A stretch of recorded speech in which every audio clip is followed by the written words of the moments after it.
The Lord is our strength. The Lord is our refuge. The Lord is our watchtower. The Lord is our strength. We will fear nothing because we have our Lord.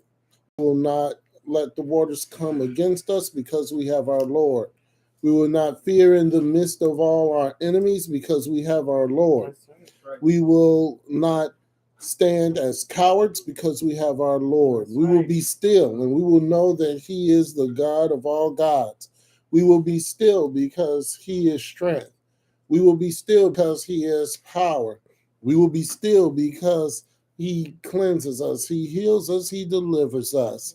We shall be strong men and women of Yeshua because the Lord of hosts is with us. Amen. 2 Thessalonians chapter 1, verse 2. Grace unto you and peace from God our Father and the Lord Yeshua HaMashiach. We are bound to thank God always for you, brethren, as it is meet, because that your faith groweth exceedingly, and the charity of every one of you all toward each other aboundeth, so that we ourselves glory in you and the churches of God for your patience and faith in all your persecutions and tribulations that ye endure. That's 2 Thessalonians chapter 1, verse 2 through 4.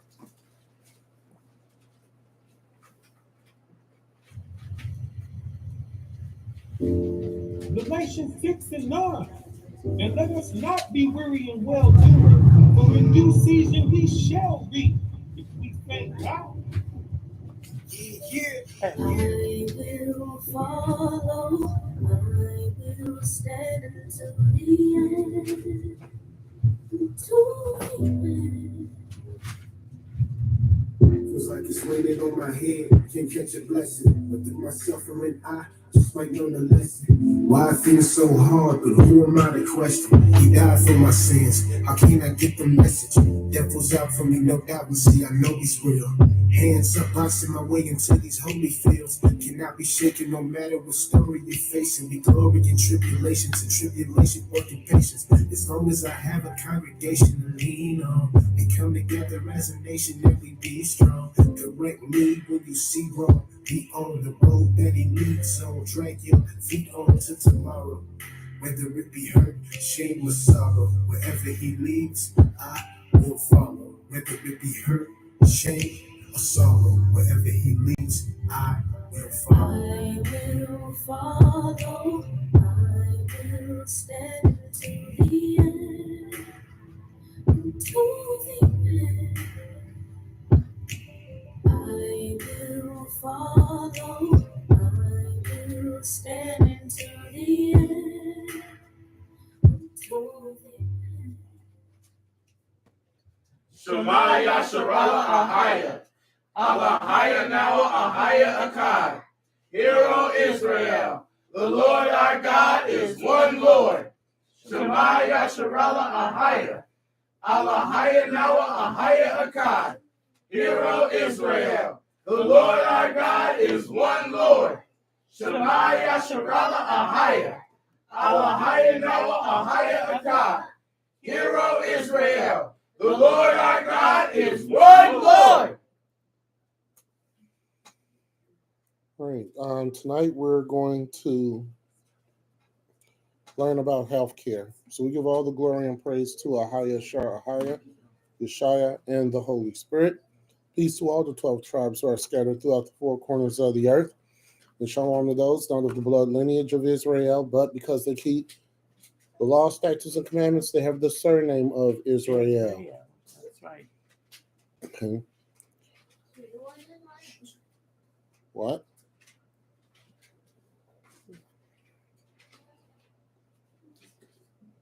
This is a small snippet of what we're going to be learning after the Shabbat, after tomorrow.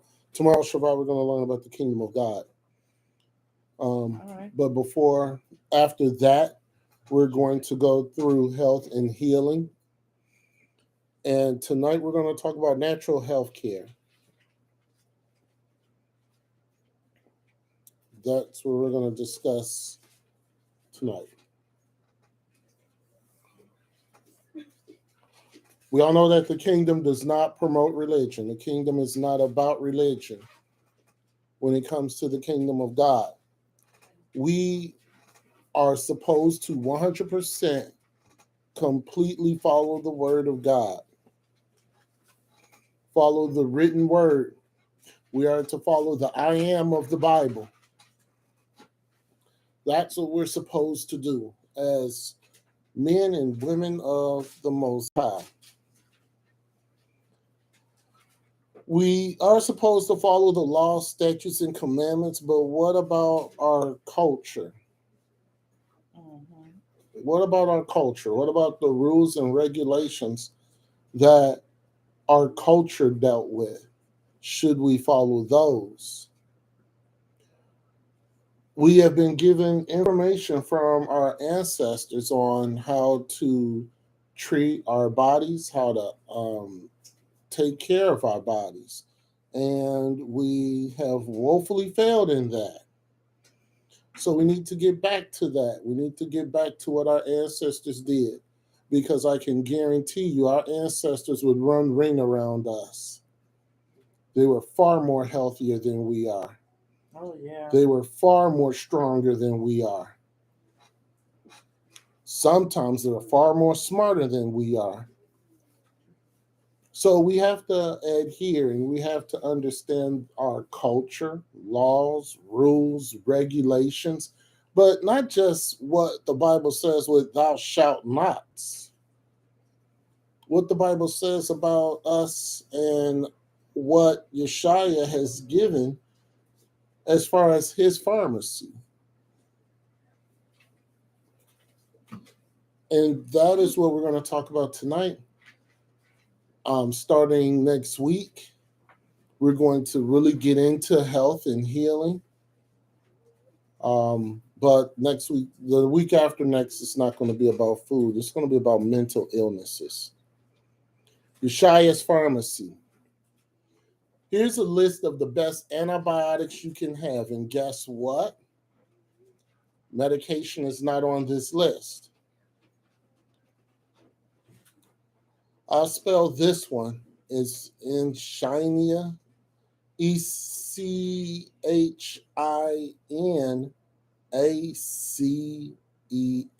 It's a plant. Of course, you got myrrh. That's a good antibiotic. Green tea. That's a good antibiotic. Onions. Onions are great for antibiotics. We have garlic. Garlic is a good antibiotic. Golden seal. I've never heard of that one. Olive leaf extract. Pure olive leaf extract. Not the condensed stuff. It has to be pure. Eucalyptus.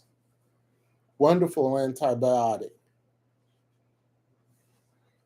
You have some pure eucalyptus oil. You have some eucalyptus oil, and you have inflamed something that's no antibiotics. Sorry, anti-inflammatories are coming up next. Wild indigo.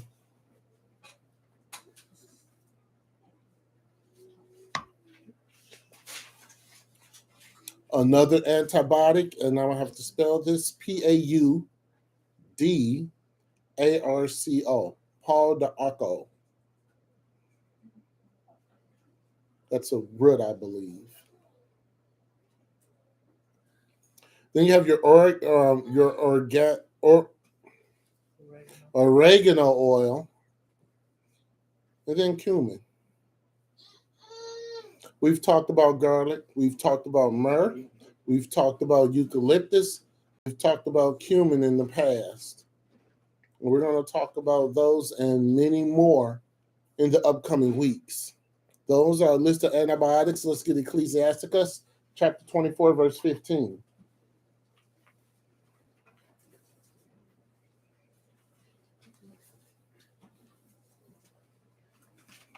Ecclesiasticus, chapter 24, verse 15.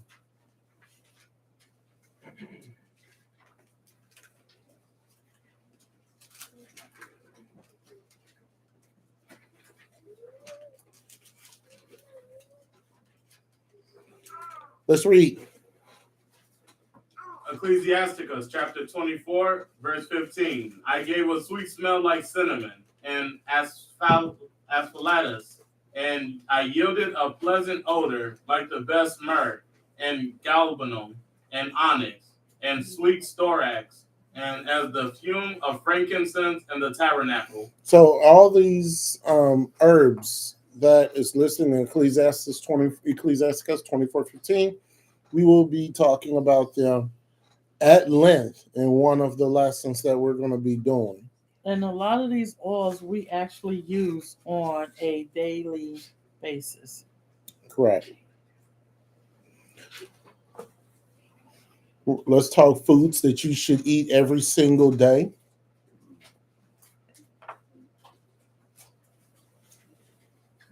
First one is tomatoes. Tomatoes are very rich in vitamin C. I can't see that. Tomatoes, they're rich in vitamin C. Yes, I just sent the I email. already answered it. Hemp seeds. Everybody being sick.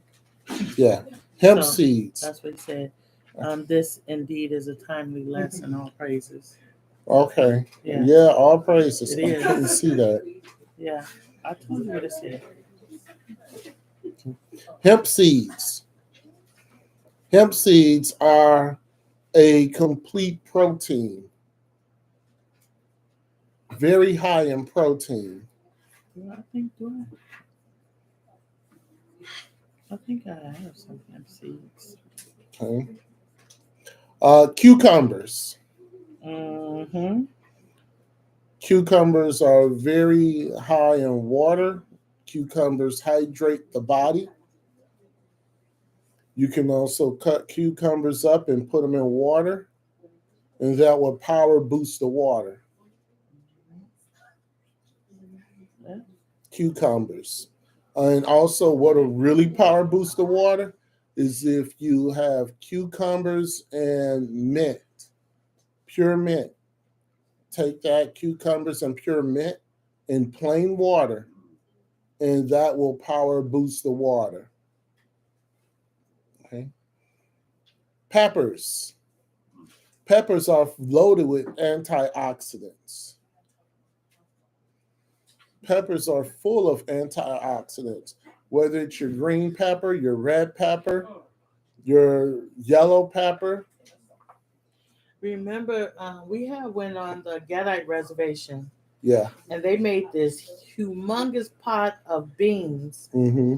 and the bread that they make, the flat bread they make. Yeah. And I kid you not, they had a bag of maybe like 30 peppers, Mm-hmm. and they were eating their beans, Mm-hmm. and they were just biting off these the peppers. the jalapeno peppers. They were just biting them. Yeah. And I'm sitting there looking like, man, if I did that, I would be breathing fire. Right. But that's how they eat. Mm-hmm. Healthy. That's healthy. Kale. Kale is very, very important because kale is very high in iron. Mm-hmm. Kale is very high in iron. That's an ongoing fight I have with these pregnant women in this ministry. Yeah. They do not like their greeneries. Well, the greeneries are the best for you. They're better than those pills. Iron pills. Spinach. That's another one. Spinach is wonderful for anti-inflammatory. If you're dealing with swelling, spinach. Now let's understand something. If you're dealing with anything and you eat it, it's not going to go away. This is over a period of time. So if you need something to hide, well, no, cucumbers, that's actually going to help kind of instantly. But like with kale, if you're low in iron, just eating one bowl full of kale is not going to increase your iron because it needs time to get into your body and digest and break down, which we're going to discuss how that's done in a future lesson. But the kale, the spinach, which is wonderful for anti-inflammatory, if you take this stuff over time, your body becomes accustomed to it. It becomes used to it, and then it works efficiently. Avocado. Avocado is wonderful if you have high cholesterol. Wonderful. Some of these we're going to talk about a little later too. Some of these are very interesting on how they look, as far as to how they look and what body part they look like. And the body part that they look like is exactly what they are functioned to do by Yeshaya. So we're going to talk about that a little later. Garlic. Garlic is just it's everything. Antibacterial, antifungal, antiviral, antiseptic. It has high antiseptic properties. Garlic is just amazing. When I was growing up, my grandmother had a huge jar Mm-hmm. of garlic in the kitchen, garlic and water, and they would drink it. Her and my grandfather would drink Oh, garlic water. Yes. That might actually be good. That's like pizza water. yeah. So garlic is very, very good. Okay.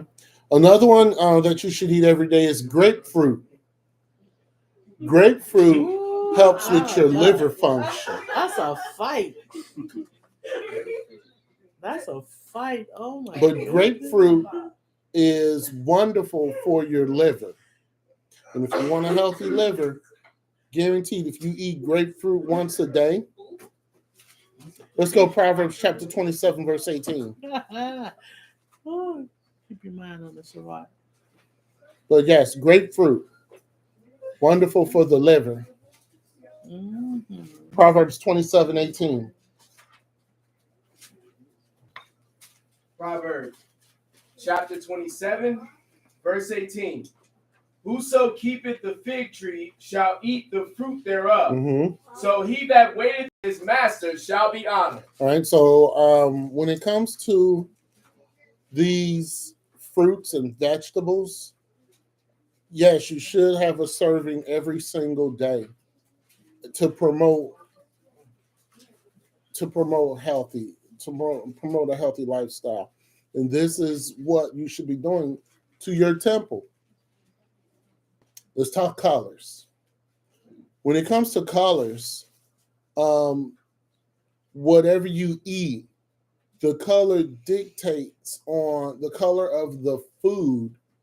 And I don't mean ketchup and condiments. I don't mean that.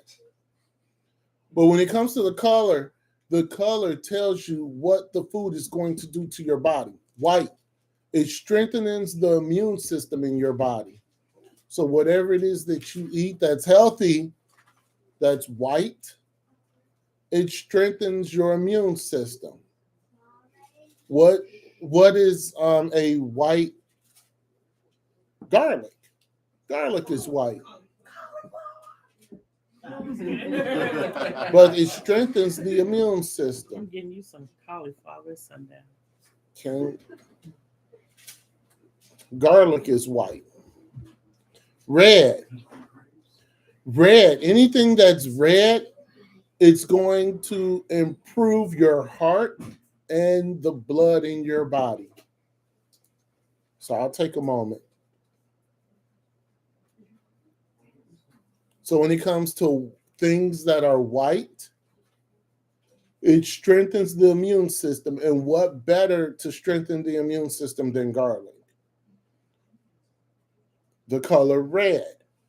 Your foods that are red, they improve your heart. They improve your blood health. Strawberries. Strawberries is wonderful for your blood. The tomatoes are wonderful for your heart. Promote good, healthy, strong heart. Yeah, strawberries are I forgot what it detox. Yeah, they're a natural detoxer. Yeah. Orange. Orange prevent cancer. That's true. When I was dealing with that breast cancer, mother had told me to get a organic carrot, remember? Right. And when I juiced it and drank it with other combinations, it acted as a what they give you when you chemo. It was Chemo. like, yeah, it acts like a chemo treatment, but it get rid of the bad cells. It does not damage your healthy cells, Right. like chemo does. So Yeah. anything that's orange, whether it's your pumpkins, your carrots, oranges, citrus, those things, if you eat those things, it prevents cancer. It prevents cancer cells from starting up. It kill them, yeah. Green. What does green do? Green purifies. Green detoxes.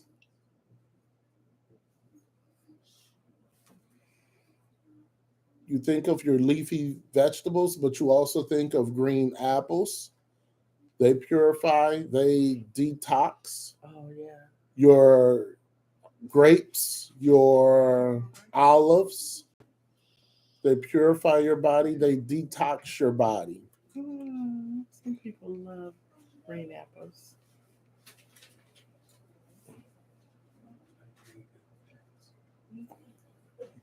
Yellow.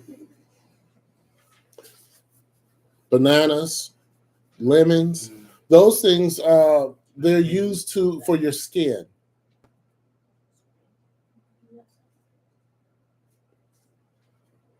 Your skin is very, very important. And taking care of your skin, it's very important. The skin is the largest organ of the body. So it behooves that you take care of the skin. It's very, very important. Yes. Lemons, things that are yellow.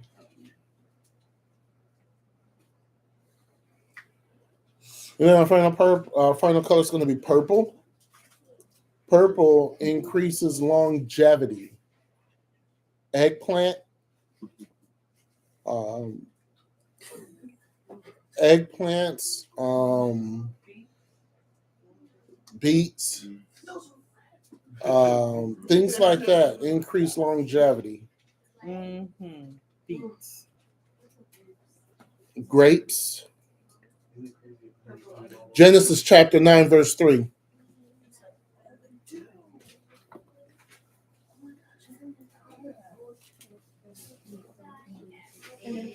So the colors, basically, you have an idea of what it will do in your body.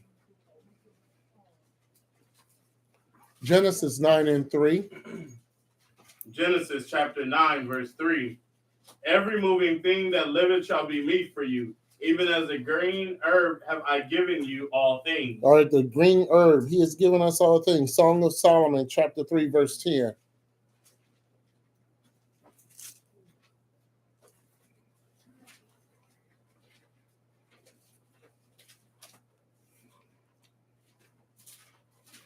Song of Solomon, chapter 3, verse 10. Song of Solomon, chapter 3, verse 10. He made the pillars thereof of silver, the bottom thereof of gold, the covering of it of purple, the midst thereof being paved with love, for the daughters of Jerusalem. So when you look at the colors of the different types of foods, you'll get a Bible understanding, strengthen, improvement, prevent, purify, fortify, increase. You get understanding and you get it tied to the Bible. Acts 1 and 10.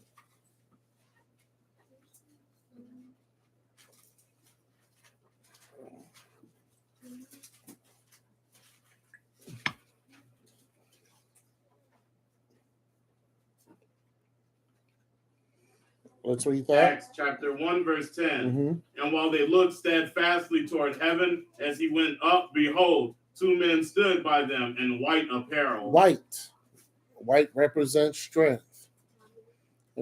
So when it comes to the colors of the foods that we eat, you can tie them with the Bible and get an understanding why Yeshua created these.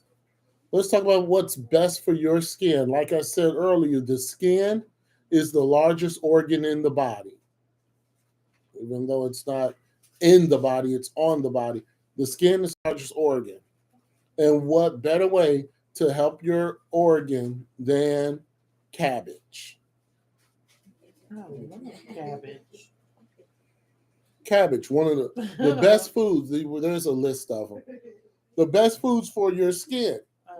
Because healthy skin, believe it or not, would it. See, I'm trying not to give too much away because of the fact we're going to really go in depth with this in about 3 weeks. But cabbage, wonderful for the skin. Chia seeds, that's another one that's wonderful for the skin.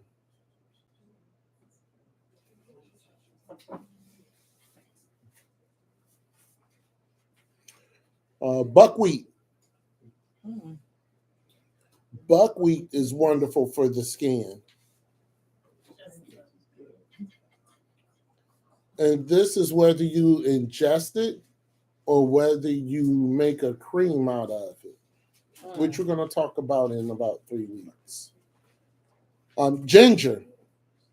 Ginger is just one of the, ginger is like garlic when it comes to the healing properties that ginger has. You can put ginger in teas. You can take ginger straight. You can make it into a pulp and cream and put it on your body. Ginger is just wonderful. It's in essential oils. Green tea, that's another one. Without the sugar, without sweets, without any sweetener. No, well, you can use honey if it's raw, but green tea is it's amazing by itself. So you don't have to put anything in it. Chocolate. Believe it or not, chocolate, dark chocolate only, is good for the skin. Chocolate also has wonderful anti-inflammatory properties as well. Chocolate is one of those ones that unless you have acid reflux. No, if you have acid reflux, I would recommend not to eat chocolate. Okay, but chocolate is another one. Turmeric. Turmeric is another one. Turmeric, it just does so much. But for skin, turmeric is wonderful. You can use it as a dye. You can do it either or. Your white blankets. And then you got garlic. Garlic. Let's go Song of Solomon 5 and 13.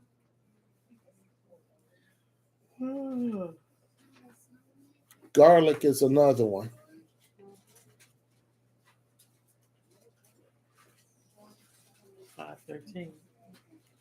Song of Solomon 5 and 13. Song of Solomon 6 and 2. Song of Solomon, chapter 5, verse 13. His cheeks are as a bed of spices, as sweet flowers. Mm-hmm. His lips like lilies, dropping sweet-smelling myrrh. So we talked about quite a few spices for your skin. Let's skip down. Let's go over the Song of Solomon 6 and 2. Song of Solomon, chapter 6, verse 2. My beloved is gone down into his garden, to the beds of spices, to feed in the gardens and to gather lilies. In the garden and gather lilies. No better life than that. To get your own spices from your own garden. Okay. Let's talk about spices that heals. We've talked about cumin before. Cumin is a powerful healer. Cumin mainly prevents cancer.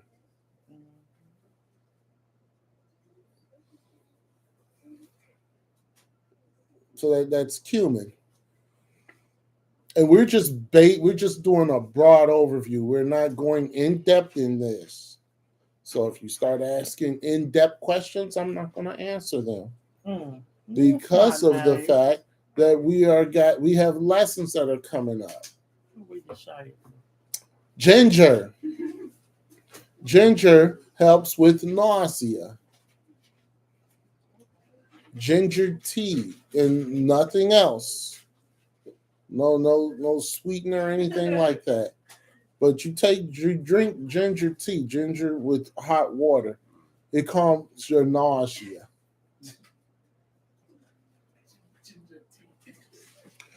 Another one, if you have a bad cough, thyme. You drink some thyme, make a tea out of it. If you want to eat the leaves just raw, go ahead, but it eases your cough.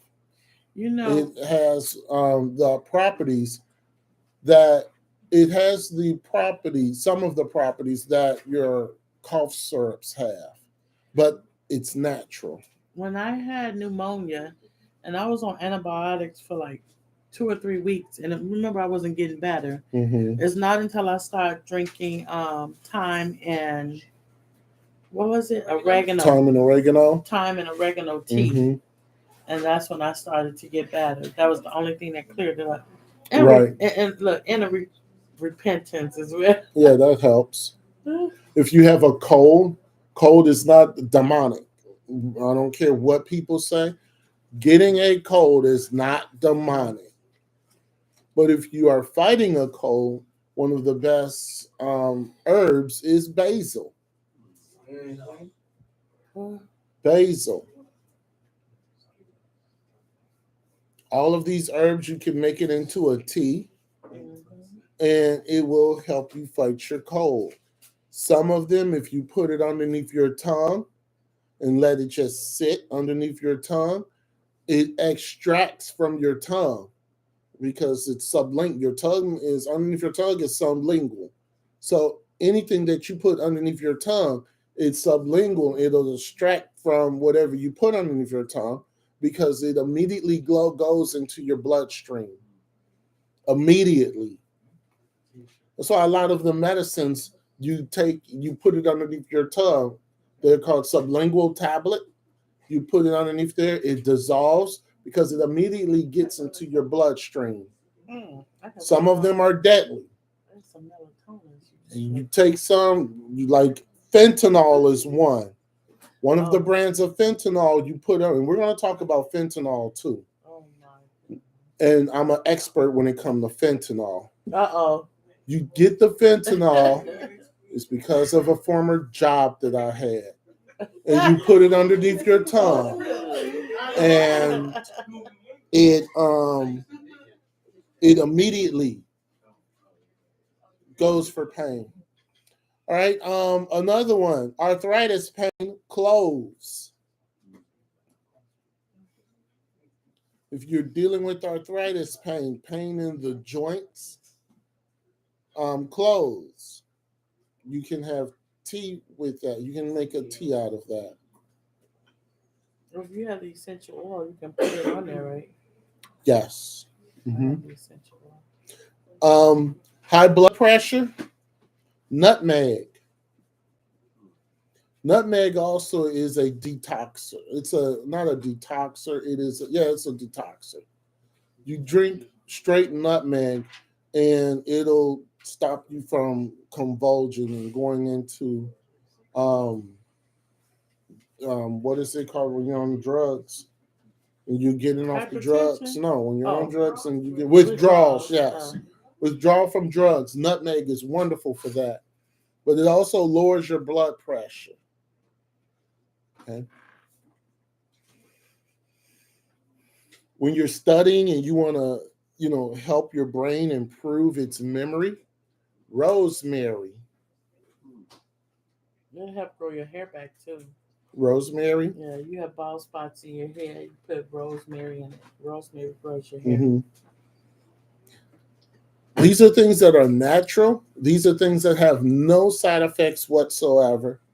These are the things that we should be having in our daily. We should have these included in our daily lives. Yes.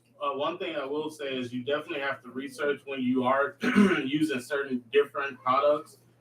Definitely, you want to stay away from anything that's not natural or organic because they put a lot of preservatives in it for it to last longer, which is they're harmful for you. But then when you look at the organic stuff as well, there's a lot of stuff inside the organic stuff that may, that may not be in there healthy for you. So you really have to do your research. I know there's a lot of different essential oils out there, and they say that they're organic or whatever, but you have to really research it because they still add chemicals or something in there that can be harmful. So 100%, you have to, make sure that you're diligent in what you're putting in and out of your body. Right. But you want to research it because sometimes they have the chemical name of the property of what they extracted out of the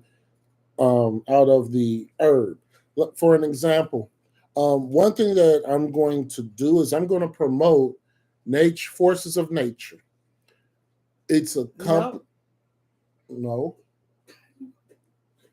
I'm just saying. There's a company. I'm not going to promote it. No, what I'm saying, okay, promote is a Forces of Nature, right? They work. The oils that they have work. And the reason how I know they work is because we have bought a lot from Forces of Nature. It's a natural it's a natural oil. It's natural oils. And what they have is they take the extract out of different things and they combine them into oils for joint pain, oils for colds and flus, sprays, all kinds of stuff. Allergies. That's what we've been using for a little while now. And Mother led me to that site because we were dealing with some issues. And you massage the oil in. The one that unfortunately, their joint pain oil is only like 10 milliliters. But it has a roll on and you roll it on and you massage the oil into, let's say, your knee. And within seconds, the pain is gone. So I would say if there's one oil, that would be it. There's other oils that are out there. You just have to do your research on them. Because even with essential oils can be dangerous. Right. And you should never, oils that are 100%. First of all, you have to make sure, is it oils that you can orally take? If you can put on your skin, you have to follow the instructions. Or use in a machine. Use in what is it called? Aromatherapy. But the ones that you put on your skin, you would never, ever, ever, ever put just the straight oil on your skin. You should always have a base like olive oil. Unless it says. I have never came across one that said you can put on your skin. Yeah. Well, get the olive oil. Olive oil, the what's the name of that other oil? No, what's the other oil? What is it called? Palm oil. Joba, however you say it. Jojoba. Jojoba. And it's one more. Sweet almond. No, not almond coconut oil. Not coconut oil. No. Almond oil. You can use those. Coconut oil is too dense. You want something like olive oil. Jojoba. Almond oil. Almond oil, yes. Yeah, you want those. You want the lighter oils. But let me tell y'all something, because I was really heavy into like perfume and sprays and stuff, and Mother told me to stop using that. Mm-hmm. And of course, I wasn't obedient because I still had some spray I paid a lot of money for. I wanted to use it out. But Mother told me to start using oils. Because that's what the women did, our ancestors did, administer to your body. Those sprays, I noticed when I would spray, you spray yourself all over. When I would spray my legs that night or the next day would start paining. I would Yeah. have pains in my legs. But when I use, a lot of times if I just use just oil on my body, and sometimes when I put it on, I even go through deliverance. Yeah, some of the essential oils are, if if it's topical, then yeah. If they have a seed, frankincense. Now you can get frankincense. You could, use it as a perfume. Myrrh you can use as a perfume. Um, Rose of Sharon. Mm-hmm. You want to smell like roses. Rose of Sharon is wonderful for that. Those type of oils that have a scent to it. Lavender is another that you can use versus getting those sprays and spraying your body. Because remember, your skin is an organ, and what you put on your skin goes through your body. And it can make you sick. And it can make you sick. In the long term, guaranteed it will make you sick. It will do things to your body, which we're going to learn in about 3 weeks. Another one is garlic. Garlic reduces cholesterol. But like I said, garlic does everything. And it smells good when you cook with it. Yeah, it does. Garlic does everything. Yes. Cinnamon. Cinnamon fights type 2 diabetes.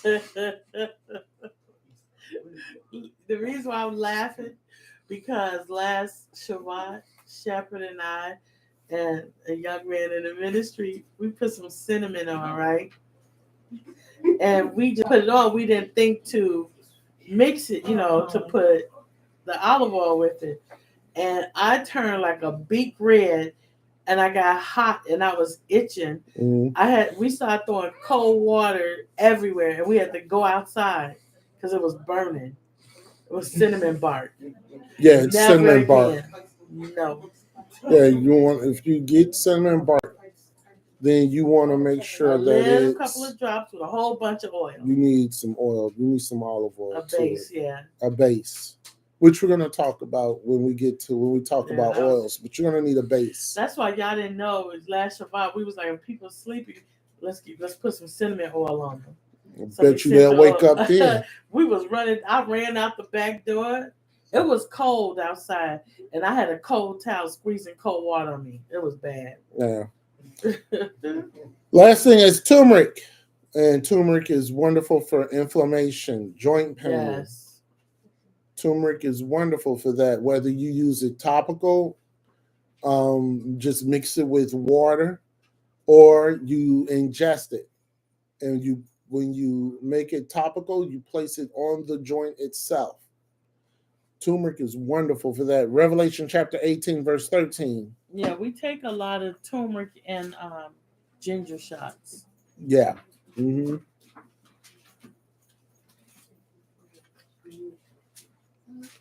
Revelation chapter 18, verse 13.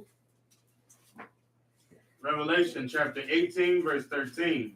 And cinnamon, and odors, and ointments, and frankincense, and wine, and oil, and fine flour, and wheat, and beasts, and sheep, and horses, and chariots, and slaves, and souls of men. So we got the cinnamons, the odors, ointments, frankincense, all that stuff. Song of Solomon 4 and 10.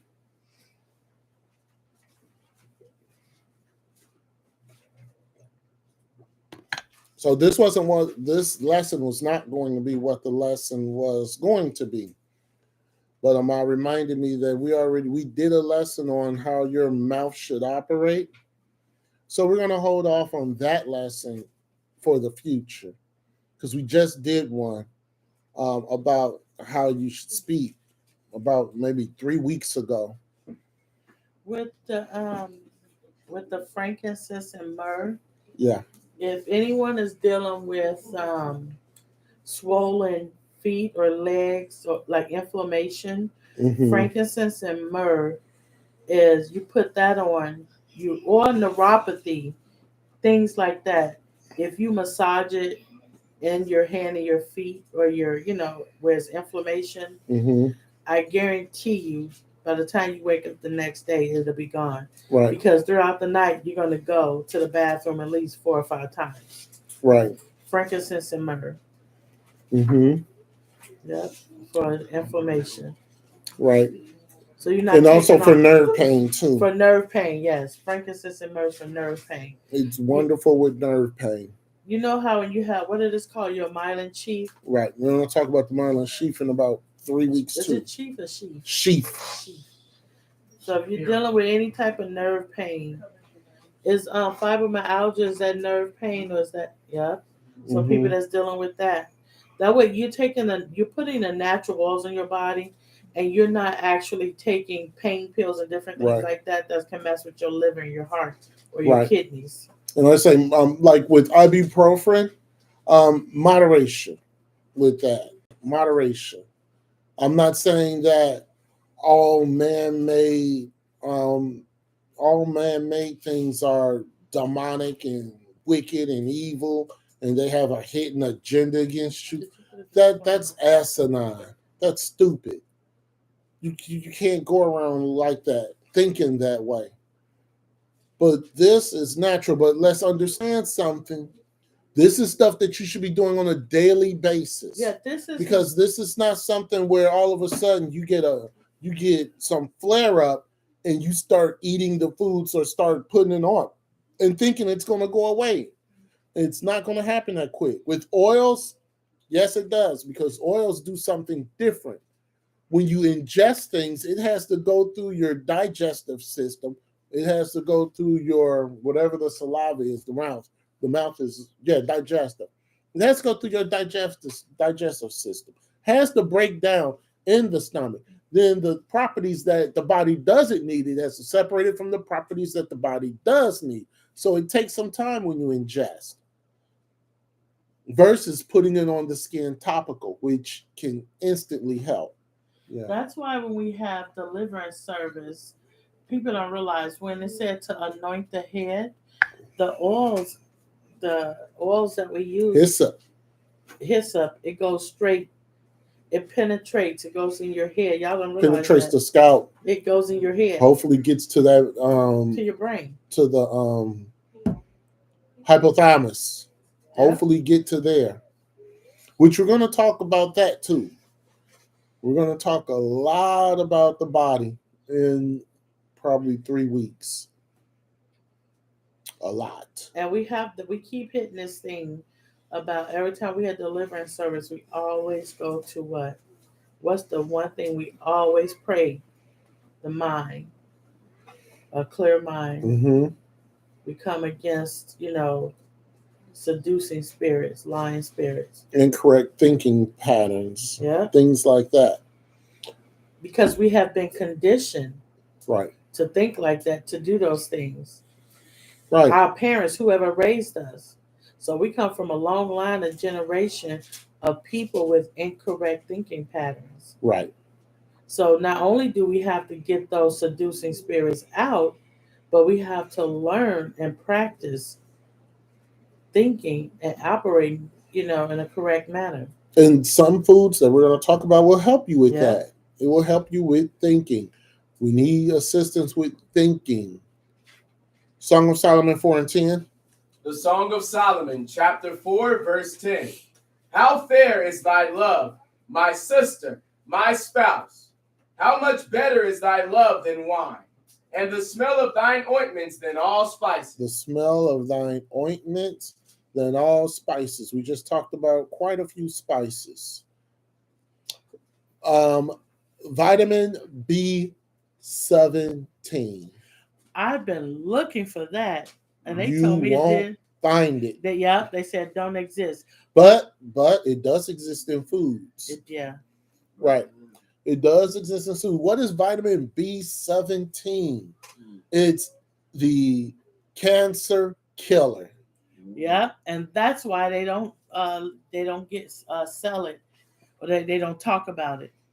Right. But we'll talk about it. B7 B17.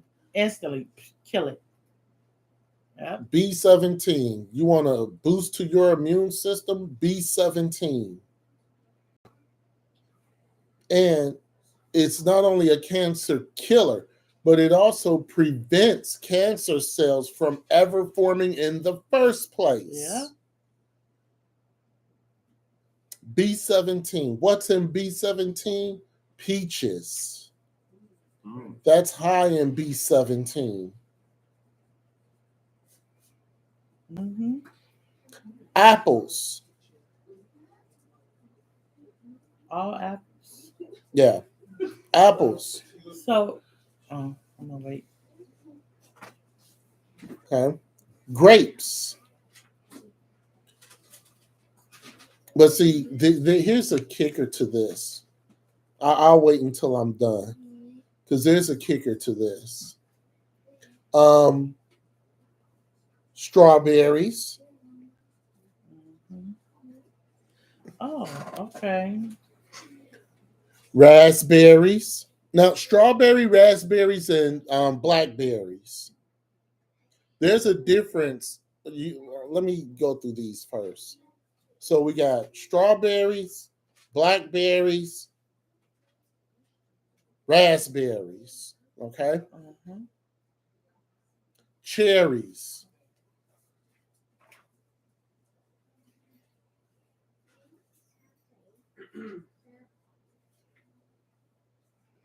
Apricots.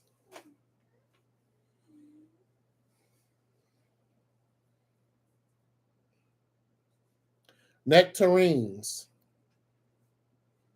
And then plums.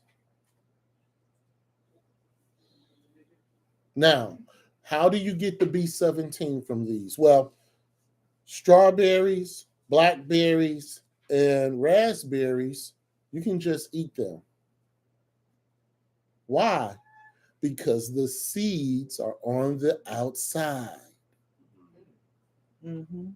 Apples, peaches, grapes, cherries, apricots. It's not the fruit that has the B17, it's the seed that has the B17. So eat the fruit for other purposes. Get the seed and crack the seed open. Cherries, nectarines, crack the seed open. There's going to be a little seed that's inside of it. That's your B17. But guess what? Seedless grapes. Nope.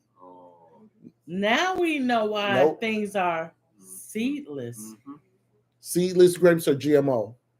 There's no such thing as seedless grapes. When I was dealing with breast cancer, and I was laying in the bed, I was so sick, and I said, "Mother, what's going on with me?" I fell asleep. While I was asleep, I was brought to like a table, and I was told to get all organic, a carrot, Mm-hmm. a green apple,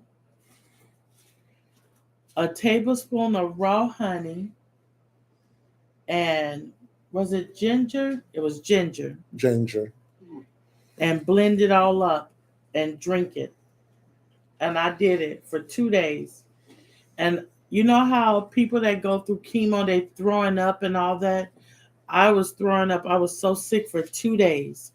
After that end of that second day, I felt like I was brand new. Mm-hmm. And I think these two went to the doctor with me. And when I went to the women's doctor so they can check my breast, because I had mass in both, the lady was like, "Huh." She left out the room. And she came back, she was like, "Huh." And I was like, "What?" She was like, "I don't see anything." And I said, "I know you don't." Right. I said, "Because that's the power I serve." Yeah. But 2 weeks prior, she had the what is it called? The scan, and you could see them in there. They were there. I could touch them and feel them. They were there. The big lumps was there, but not when Mother told me what to do, and I did it. Right. Yeah. So B17, even though you can search for it, I'm not gonna say you're never gonna find it, but chances are you're not gonna find it anywhere in a pill form. Yeah. But we have the Well, we have the make it. best thing. They make it, but We ain't gonna find it. all right. But But if you with with the raspberries, the blackberries, and the strawberries, the seeds are on the outside. So you don't have to do too much work. The rest of the fruits that I mentioned, of course, we know the seeds are on the inside. But if you take that seed and you crack that seed open, more than likely, especially I know with cherries for sure, more than likely there's a little tiny seed inside of it. That's where your B17 is. Let's go Isaiah 17:6. Just crack your own cherry seed. Oh my goodness. But just think about it. Our people, why do you think they live so long? How did Methuselah live so long? How did Noah live? Like, how did people live so long? They were eating what was going to keep them healthy. But not only that, let's think about when we get to the wilderness. It's going to be these fruits there. They're not going to be no seedless grapes there. You know what I mean? There's not going to be, I mean, come on, the water is not going to be full of lead or anything like that.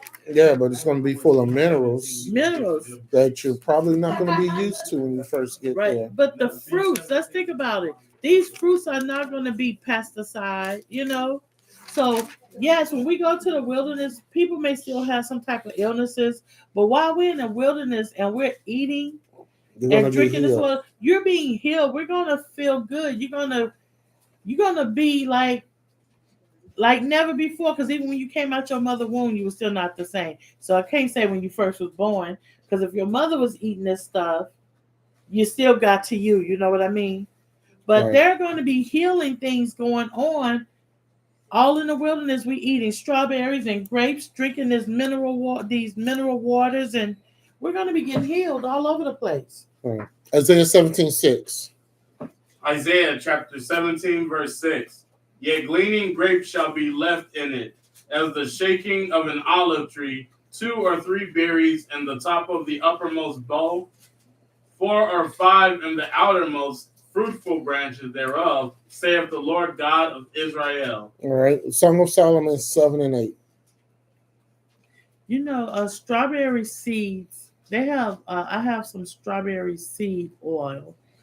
And it doesn't smell like anything, but it's kind of a thick oil. And it's supposed to be good for your skin, to keep your skin looking young and healthy.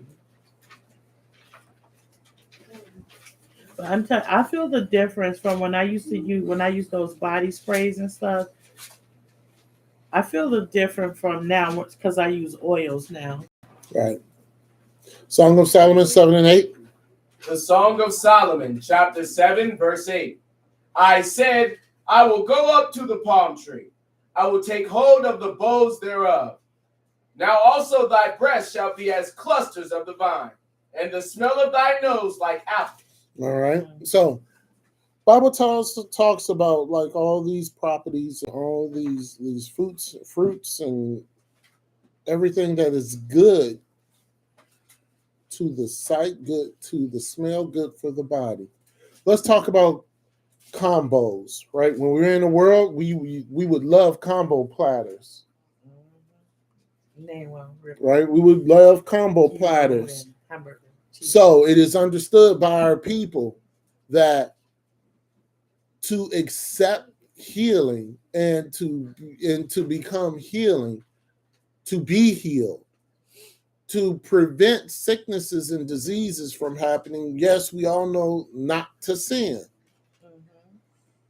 But also, you can do that by actually having certain combinations of food that would make the end result more stronger than just having the food by itself. What do I mean by that? Let's talk about the first one, vitamin C and iron. Now, with vitamin C and iron, the most potent combination is peppers and artichokes. Oh, I like those. You combine peppers and you combine artichokes with a little olive oil, you can make yourself like a salad or something like that. Would you really eat some artichokes? I haven't even had artichokes. Mm. So it's iron and vitamin C together. So you want to combine the foods, leafy greens, dried fruit, artichokes, legumes. Those are packed with vitamin C. Tomatoes, peppers, leafy greens combine powerful in iron. So if you take those together, then you have a more potent vitamin C and iron, a lot more potent than just taking the leafy greens and having the iron and taking the vitamin C just by eating the peppers. So you can combine foods to make it stronger. Another one, green tea and lemon.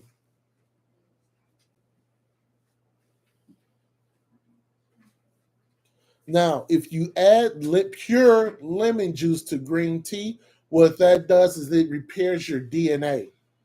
And what it does is that lemon makes the green tea and the properties in the green tea 5 times more stronger than just drinking the green tea itself. That's why I say when you have green tea, no honey, no anything. If you want to do that, whatever. But lemon, and I didn't say anything because I knew this was coming up. Lemon boosts the green tea. So what I'm saying is that whatever foods that you combine, they should boost whatever properties that are in said food. Vitamin C and iron, peppers, artichokes, green leafy vegetables that not only does it boost up the vitamin C, but it boosts up the iron. Lemon and green tea, if you have the green tea, that's wonderful. It makes your DNA stronger. It repairs your DNA. But if you put the lemon inside of the green tea, it makes the green tea 5 times more potent and stronger. Malaka doctor had told her that when she take her iron to put it in some orange juice. Okay. Because it boosts up the iron.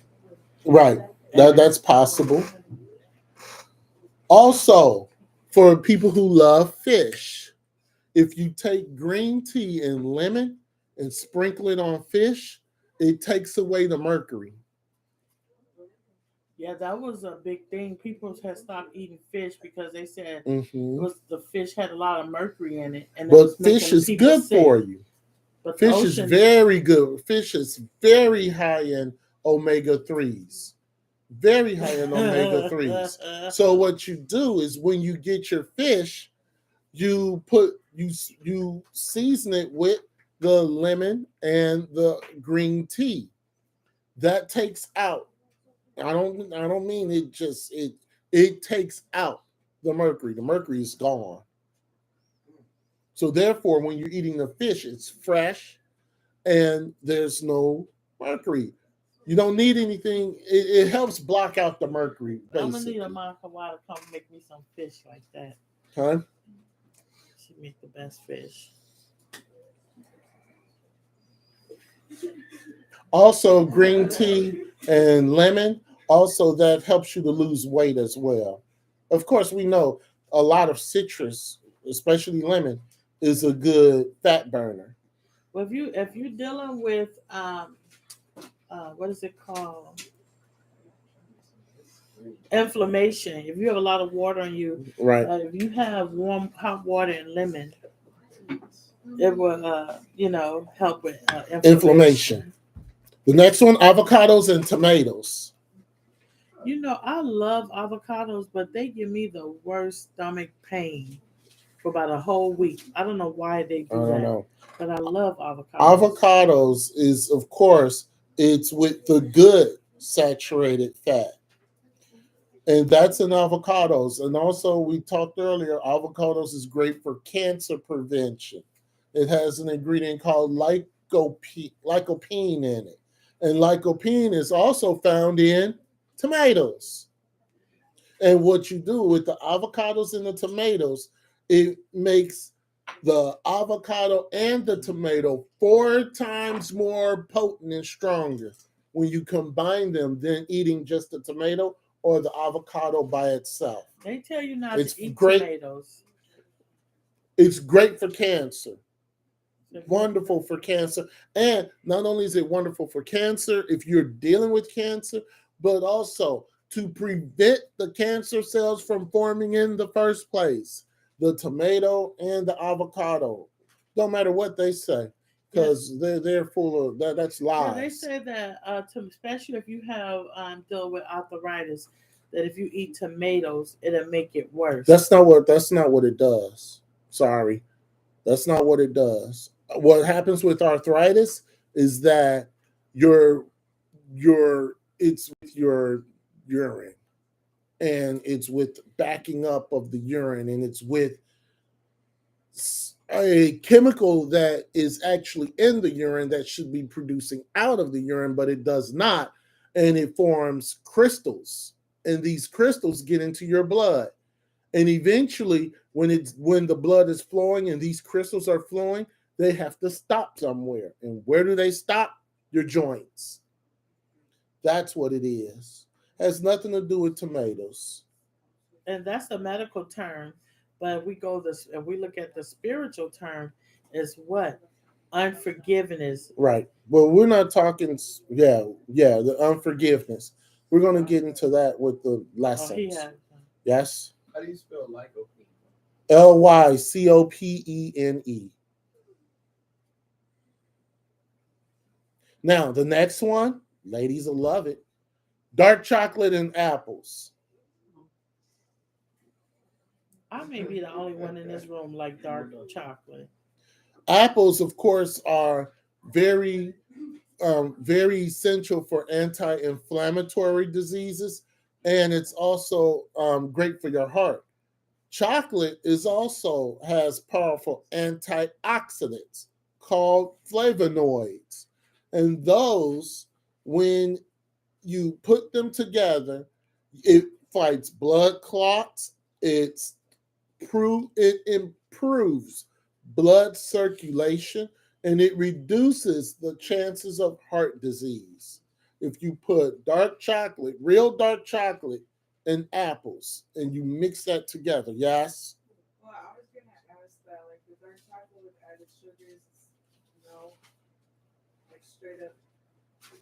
When I'm saying chocolate, it's the pure dark chocolate without all the sugar to it. Yeah, dark chocolate is kind of bitter.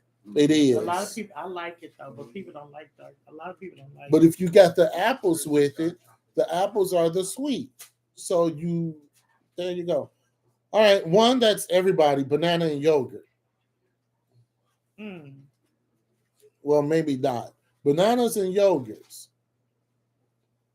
Now, when I say yogurt, I don't mean those flavored things that are in there. I mean the yogurt, just plain yogurt, not that flavored stuff. What you do is, what bananas and yogurt does is muscle repair. It's full of glucose and amino acids. And it produces muscle. So for those of you who work out, when it comes to muscle repair, instant muscle repair is the bananas and yogurt. It strengthens the muscle cells. So if you have a problem with cramping, banana and yogurt, because it strengthens the muscle. The muscle is weak when it cramps up. It's tired when it cramps up. So by strengthening the muscle, which has with the bananas and the The bananas and the yogurt have it has the glucose and amino acids. Amino acids are very important to muscles. So therefore, while you're taking this and you're ingesting it in, it's strengthening your muscles. Therefore, you don't have those issues when you're dealing with. So we know how is your kneecap? How is your kneecap in place? With the Ligaments and muscles, joints. the muscles around the knee, right? So when your knee starts slipping in and out, it's because the muscles around your knee is weak. So wouldn't the banana and yogurt help strengthen those muscles? Yeah, it around the helps knees? strengthen all muscles. All muscles, yeah. Let's talk about aging. What foods are great for anti-aging? First one is pomegranate.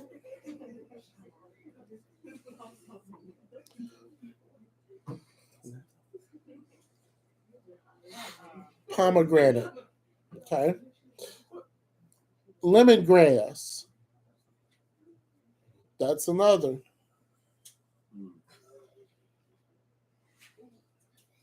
Cinnamon. There's a lot of properties in cinnamon that helps with aging. There's one I've never heard of, Noni, Noni. Never heard of it. Didn't have time to research it.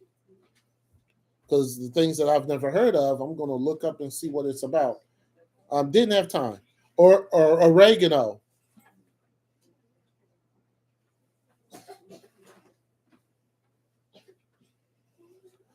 Coconut. Coconut milk. Coconut, period. Coconut. I know coconut water. Okay, that's wonderful for anti-aging. Keeps your body healthy. Avocados.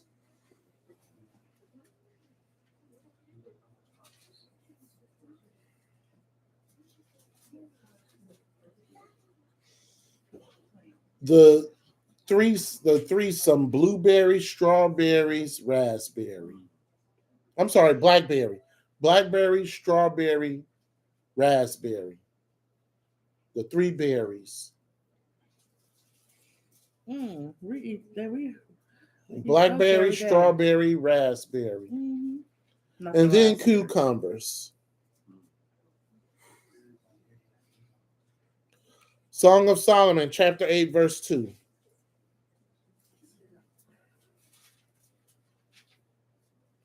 So, ladies, you ain't got to go and get all them creams to put on your face. No. That have side effects, giving you headaches and stuff. Song of Solomon, chapter 8, verse 2. I would lead thee and bring thee into my mother's house.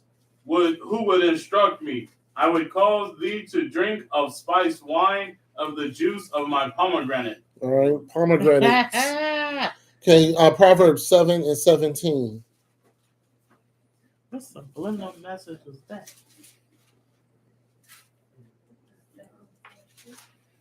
Proverbs chapter 7, verse 17. Proverbs chapter 7, verse 17. Mm-hmm. I have perfumed my bed with myrrh, aloes, and cinnamon. All right. The reason why I put this scripture in there is that before you go to bed, spray your beds. Spray your beds with the things that are not bleach. No. Spray your beds with things that'll make you relax. There are specific oils that would make you relax. So if you spray your bed with those, you'll have a much better and relaxing sleep. Because sleep is very important. You have to prepare yourself for bed. People don't realize that. Go ahead. When you get ready to go to bed at night, you should at least an hour before. If you spray your pillow with some lavender, or you have the essential oil, lavender or chamomile. I forgot some other kind of oil I got. It's a relaxation. No. But I wouldn't. It says cinnamon, but I wouldn't use cinnamon. Cinnamon No, gets cinnamon me is kind of not- riled up. I don't cinnamon, think I would. no. Yeah. You don't spray that to go to bed. Maybe some people will, but No, I I know. wouldn't do it. It activates the brain. but you have to prepare. You have to make sure you don't have a lot of light, and you know what I'm saying. Yeah. You don't want your phone light gadgeting off unless Right. you're used to it. But you gotta No, you prepare don't want that. You gotta prepare yourself for bed. And Let's- I do it every night, and then Shepherd go to sleep quick, and I get mad. We're going to go Jeremiah chapter 24, verses 2 and 3. I just We're figured going to that out talk last about night. high protein, foods that have high in protein in. Okay. Now, yes, you can get your protein from your chicken, your beef, The hot wings. but let's talk, no, not hot wings. Let's talk about high protein. And the first high protein is spirulina. Oh yes. Spirulina is high in protein. Spirulina, spirulina. I don't think my husband liked that too much. Goji berries. Goji berries, high in protein.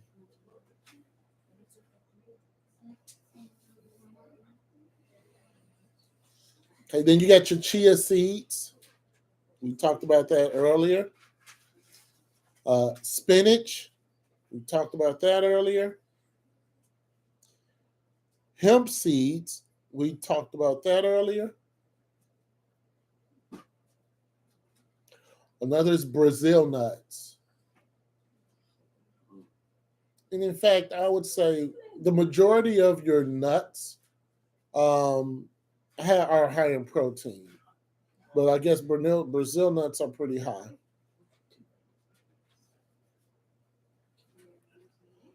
Another one is barley. Barley is high in protein.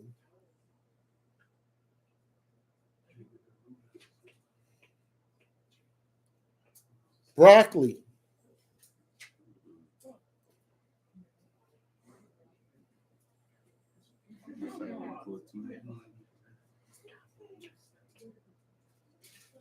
Sprouts. Sprouts, not Brussels sprouts, but bean sprouts. Oh, is that the things that they put in like Chinese food? Yes, those Oh my sprouts. goodness! I bought some of those. They stayed in the refrigerator and went bad. They wouldn't even use them. Yeah, like no Chinese food. They ain't really. Figs.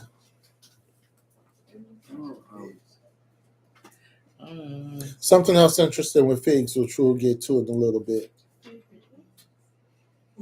Avocados. I'm gonna get some. Avocados are just wonderful. Romaine lettuce. Romaine lettuce.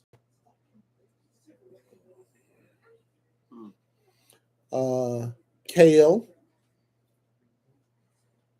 These are all high in proteins, and there's one called maca. It's a root. M-A-C-A. That's what I'm gonna name it.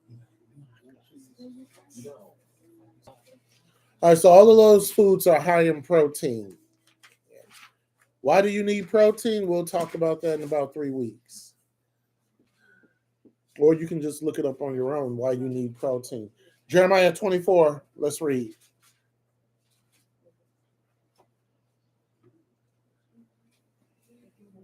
Jeremiah 24, 2 and 3. Jeremiah chapter 24, verse 2. One basket had very good figs, even like the figs that are first ripe, and the other basket had very naughty figs, which could not be eaten. They were so bad. Mm-hmm. Then Wow. said the Lord unto me, What seest thou, Jeremiah? And I said, Figs, the good figs, very good, and the evil, very evil, that cannot be eaten. They are so evil. All right, that's a whole nother lesson in itself. Let's go to Isaiah 38 and 21.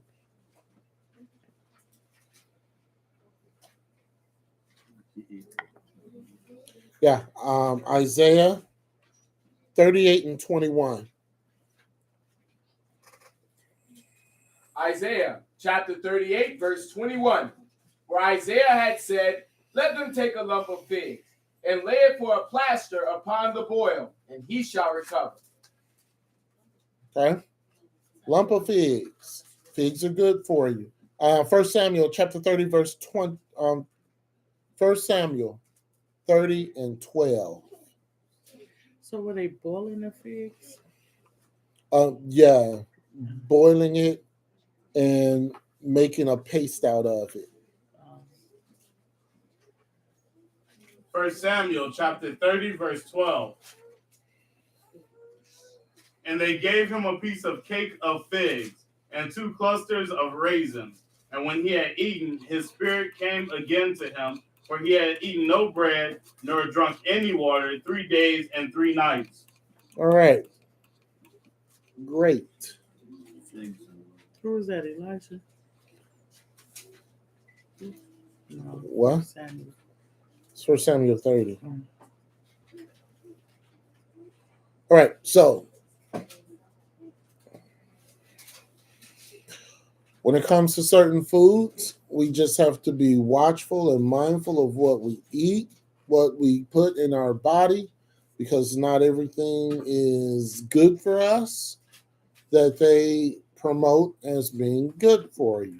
So Now, what about so we have seedless grapes? That's see, just like no, that's not good for you. no, Can't they're buy not. them no more. No, if you buy seed, you're buying GMO. Anything that is seedless, that's GMO. Because everything should, if it's a fruit, it has to have a seed to it. It was this guy. If it does not, then there's something wrong with it. It was manufactured by men, and you don't want things manufactured by men. It was So, this guy on YouTube had a banana, and he was showing a real banana. that has little It seeds in had it. 4 seeds. It had at Yeah. least 4 in each Right. corner of it. That's how you know you have a real banana. When you bite into it, you see the little dots. Seeds, yeah. Correct. And All right. So they trying to we want to walk in divine health. Walking in divine health is following the instructions that Yeshua has given us when it comes to the food that we eat. We eat, I am said what he says to eat. Our bodies, if we follow divine instructions, when it comes to food, the food that you eat mimics what body part it's going to help. What do I mean by that? Let's take for an example the first one we're going to talk about, carrots. Cut a carrot, what does it look like? Eye. Cut a carrot, yes, the eye. Did somebody say a leg? I don't know what they said. Oh, y'all tripping. So we're going to talk about 10 foods, and we're going to talk about these 10 foods and what they do and how they're most powerful when they are eaten raw. Yeah. Okay? Carrots. So a slice of carrot looks like the eye. Mm-hmm. Isn't it interesting that carrots help produce blood flow to the eyes when you eat them? Carrots, they're orange color from what is called beta-carotene. And if you take too much beta-carotene, your hands will become orange, your feet will become orange, you'll have this orange pigment to you. That happened to me in the summertime when my hands Right. were orange. And that's bad because Yeah. that brings on cataracts. I didn't know I was taking too much. Right. You can beta carotene in its separate form. If you take too much, it's bad for you. But carrots, you can eat as many carrots as you want. Carrots are loaded with beta carotene. And it helps produce blood flow to the eyes. That's why you take too much. You take the pill form beta carotene, That's what I was taking. then it develops cataracts. Yeah. Your hands and stuff start to get orange. Mhm. I wasn't eating the carrot itself. Right. Like I said, all of these you have to eat in its raw form.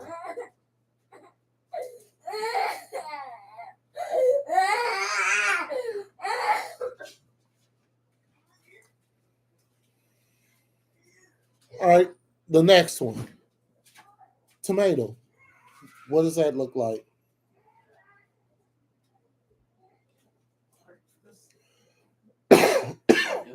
Correct. Heart. Who said that? I don't know, but people need to speak up. See, 4 ventricles. I love you. The heart has 4 ventricles, right? If you cut a tomato, it has 4 ventricles. What is tomato? First of all, tomatoes are red. It has 4 chambers in it. Tomatoes are loaded with lycopene. Lycopene is good for your heart and it's good for blood flow. We said that earlier. And they telling people tomatoes are bad for you. Don't eat them. Don't listen to science when it says not to eat any type of vegetable or fruit. They're lying.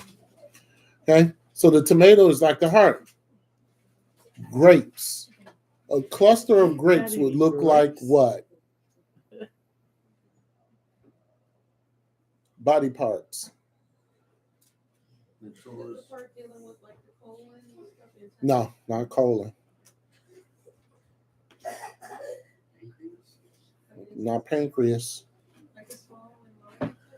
No intestine. Lungs. If you did a cluster of grapes, it represents the alveoli. I think that's how you say it. Alveoli in the lungs. The lungs are made up of branches, and they have even smaller airways with the lungs. And they finish up with this tissue called the alveoli. And we know what the lungs do. It allows oxygen to pass through the lungs to the bloodstream. Grapes reduce lung cancer. Grapes assist with emphysema.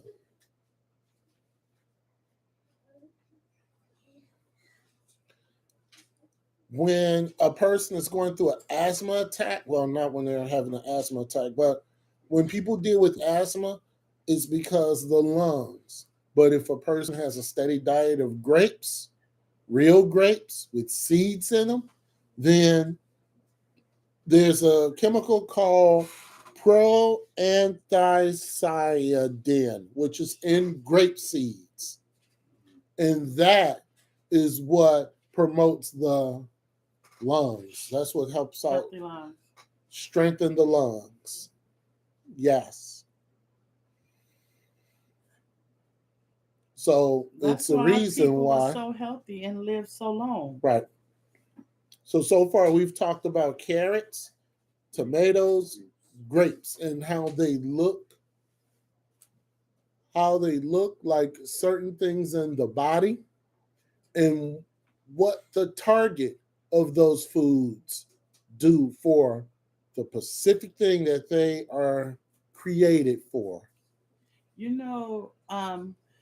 I was watching this documentary, and they said that, like, in our ancestor time or further back, because they didn't eat meat, that they poop didn't smell.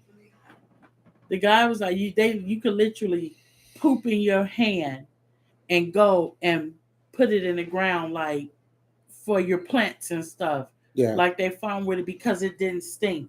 It's not until we start eating meat and different things like that. That's why certain scriptures talk about poop and using it.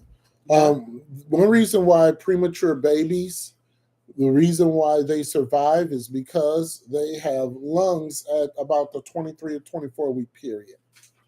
That's when a baby starts to develop lungs. A lot of preemies are able to still survive because the lungs are developed at 23, 24 weeks. So grapes, very important. Walnut. What does a walnut look like? The brain. Could y'all say it a little more louder? Because I'm hardly hearing, and I hear somebody say something. So the walnut, it looks like a brain. If you open up a walnut, you see the left hemisphere, the right hemisphere, the upper cerebrum, the lower cerebrum. You see that. The wrinkles in the walnuts.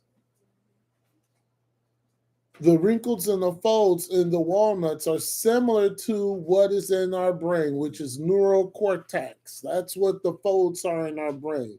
So, what does the walnut do to our brain? The walnuts help fight dementia. The walnut has protein bases to help fight Alzheimer's. I guess the more wrinkles you have in your brain, it's supposed to be better, like you're smarter, you're using your brain. Well, that's what they say. Yeah, that's what they say. So walnuts, what they do is when you're eating walnuts, there's about 3 dozen neurotransmitters that are going off in your brain, and the walnuts are actually sending these chemicals to your brain from what you're eating, and it stops the brain from starting to develop with dementia and starting to develop with Alzheimer's. There's certain properties that are in the walnut that triggers, and when you eat them, it sends it to the brain to help stop those. Help stop dementia and Alzheimer's from forming, which we're going to talk about also. Not tonight, though. So the walnut looks like the brain, and the central focus for nuts is the brain. This one should be easy. Kidney beans. Wow. Everybody knew that one, huh? Yes, kidney beans. If you eat kidney beans, it helps kidney function. Kidney beans have a lot of vitamins and minerals that is essential to your kidneys' health.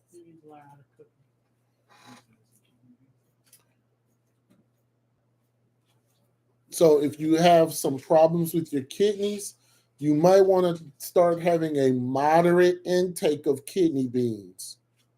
A moderate intake. Okay? But they are very healthy for you. All right? Kidney beans. Celery. Oh, man. I love celery. Now, when you think of this one, think of, let's see if they get celery. So, what part of the body y'all think that celery is? Close.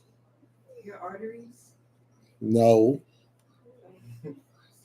Part of the body. Mom? Celery look like bones too.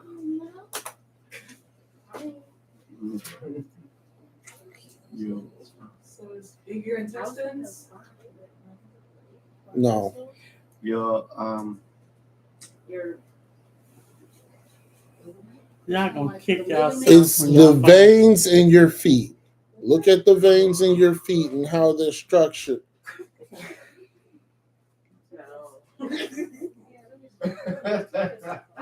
Or the bone structure of the foot.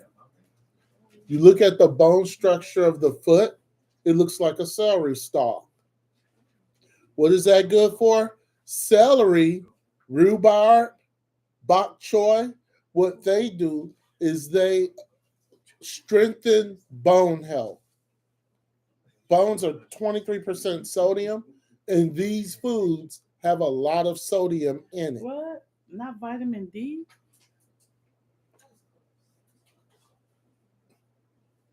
So if you don't have enough sodium in your diet, what happens is that your bones start to become brittle.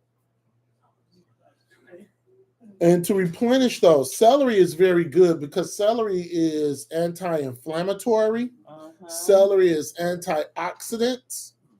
Celery is just as good as avocado and garlic when it comes to eating celery, and eating celery in its raw form. Eating celery in its raw form. They go It good. strengthens the bones. Avocados. Mhm.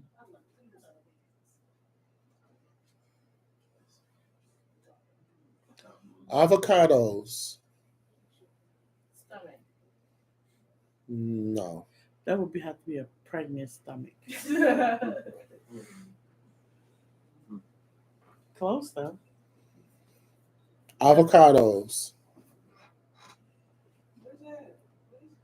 Fallopian tubes. Oh, is it ovaries? Oh. I had to act that one out. That was fun. It's the womb. Yeah, The womb and whole the thing. cervix. Avocados and pears are good for women's womb. It's good for your cervix. It's good for birth hormones. So a pregnant woman should eat at least one avocado a week Or a pear. or a pear. I bought some pears, and these women here Either wouldn't even eat 'em. avocado or pear. You gonna eat you one?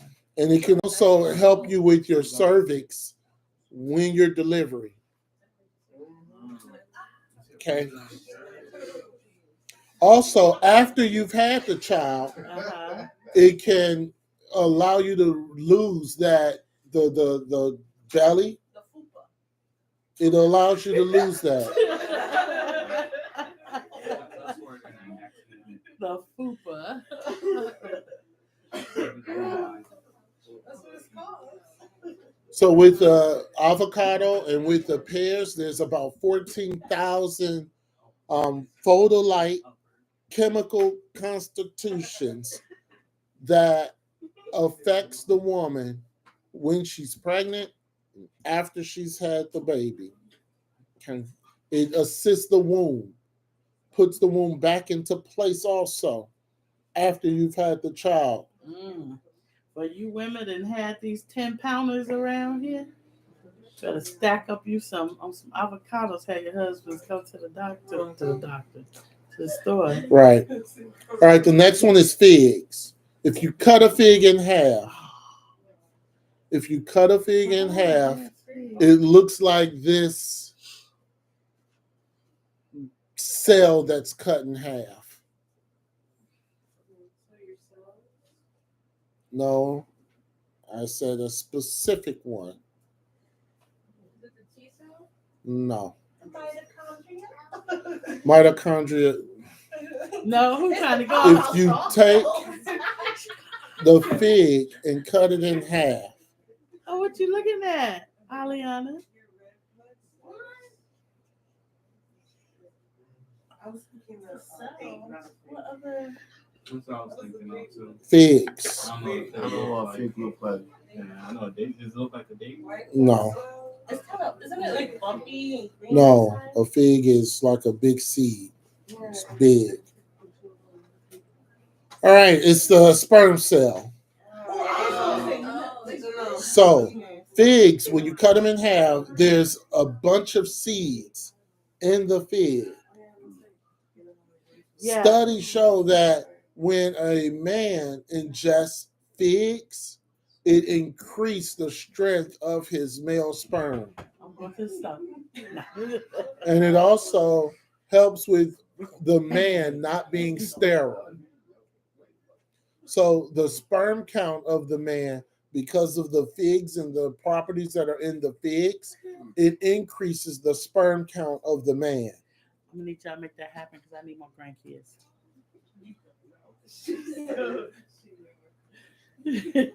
All right. But look, true thing, human anatomy. In the male sac, when he has semen that he does not use, it absorbs back into the body. Right. but it's always some that's mature and some that's immature. So they always have some on reserve. All right. Next Stop one looking at my daughter. is sweet potatoes. What body? What part of the body does sweet potatoes look like?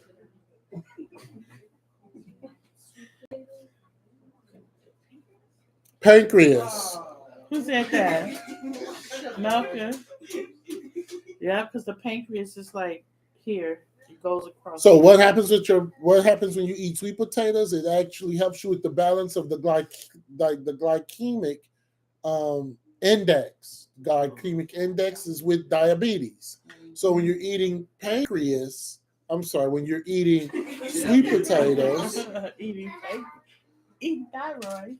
it promotes a healthy pancreas. That's why sweet potatoes, if you look at a sweet potato and you look at a pancreas, they look almost exactly the same. Sweet potatoes are also high in beta carotene. Remember, carrots were high in beta carotene. So sweet potatoes are also high in beta carotene.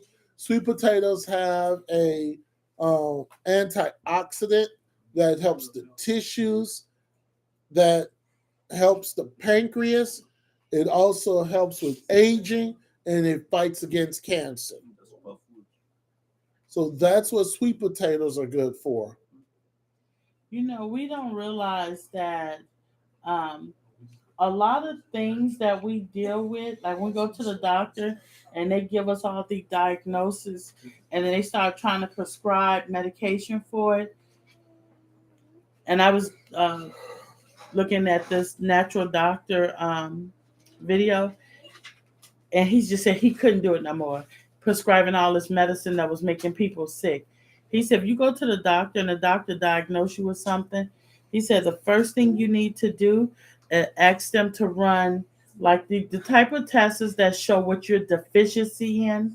Because he said instead of taking that prescription, like, you know, for like whatever you may be deficiency in, the doctor won't tell you that. They'll give you a prescription to fight that symptom, which will end up giving you more symptoms. So he said to have your doctor to run a test on you to see what you are deficiency in. And what you are deficiency in, start eating those food. He didn't even say take supplements. He said start eating those foods. So if you're deficiency in vitamin A, you need to eat things that promotes, vitamin A. Blood fluid and vitamin A. Yeah. And the next one is olive. What does an olive look like?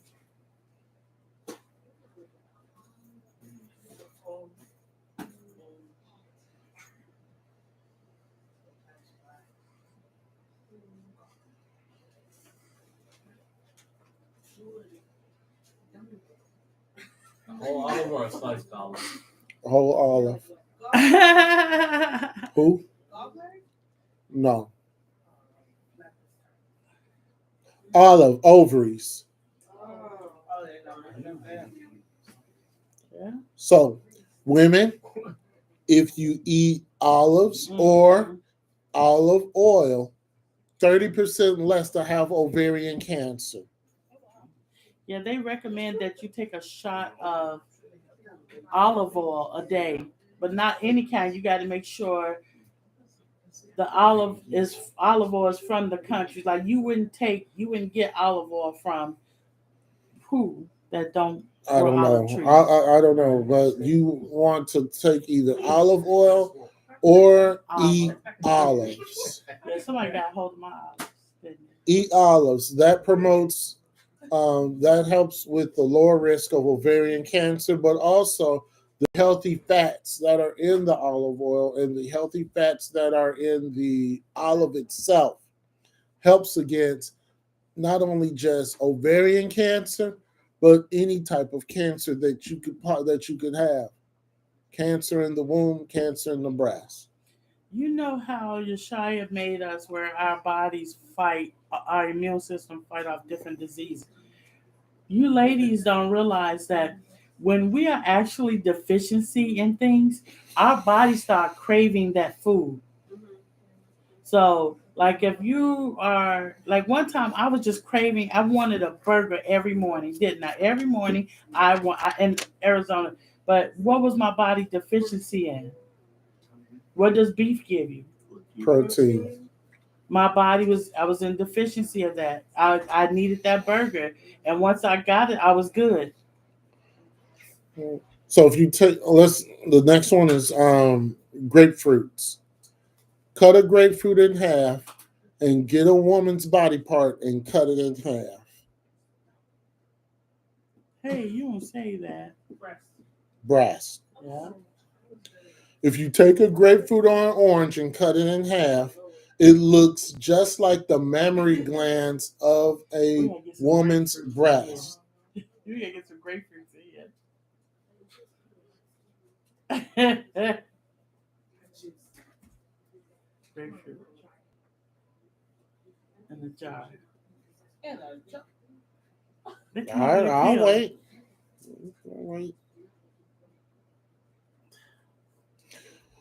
The mammary glands. And the reason being is because the oranges and the grapefruits, they promote and they strengthen your lymph nodes, your lymphs, the lymphs that are in and around the breast. Lemons, grapefruit, oranges. So therefore, it's called limenoids. And limenoids are in your breast. So to promote healthy breast, you would have to start eating grapefruit, citrus, grapefruit, oranges, lemons, especially grapefruits. And grapefruits are not that bad. I don't know why. I think it's more is it a bitter taste? I think people sprinkle sugar on it too. No. No, you don't. No. You got to eat stuff in its natural form. No, do not sprinkle sugar over anything. Sugar is it's a white devil. If you peel the grape and you actually remove, you know how the grape? Too, so yeah, peel like the grapefruit. Oh, grapefruit. And you know how you unstick it and there's like a slight, it looks like a little tissue. And it's really like clear. When you take that off and you just keep the grapefruit, it's not bitter at all. That's what gives it like that. The bitter taste comes from the skin that's inside the thing. So I guess you women gonna start. I'm gonna see some grapefruits around here, right? Yeah, sure. I'm gonna give me some. All right. The next one, banana.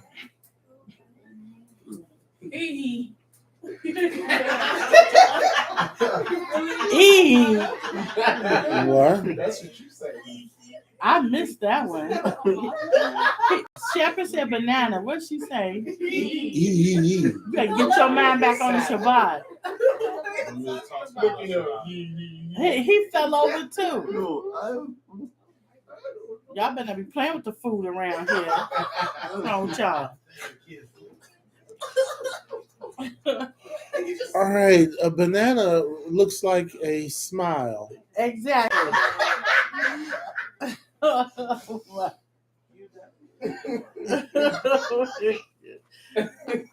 don't know this one. I knew grapefruit, but I don't know this one. What you mean? I take some down. Okay. So a banana, what that does is that it actually increases the serotonin levels in your brain. Ooh. So because it increases the serotonin levels in your brain, it is an antidepressant.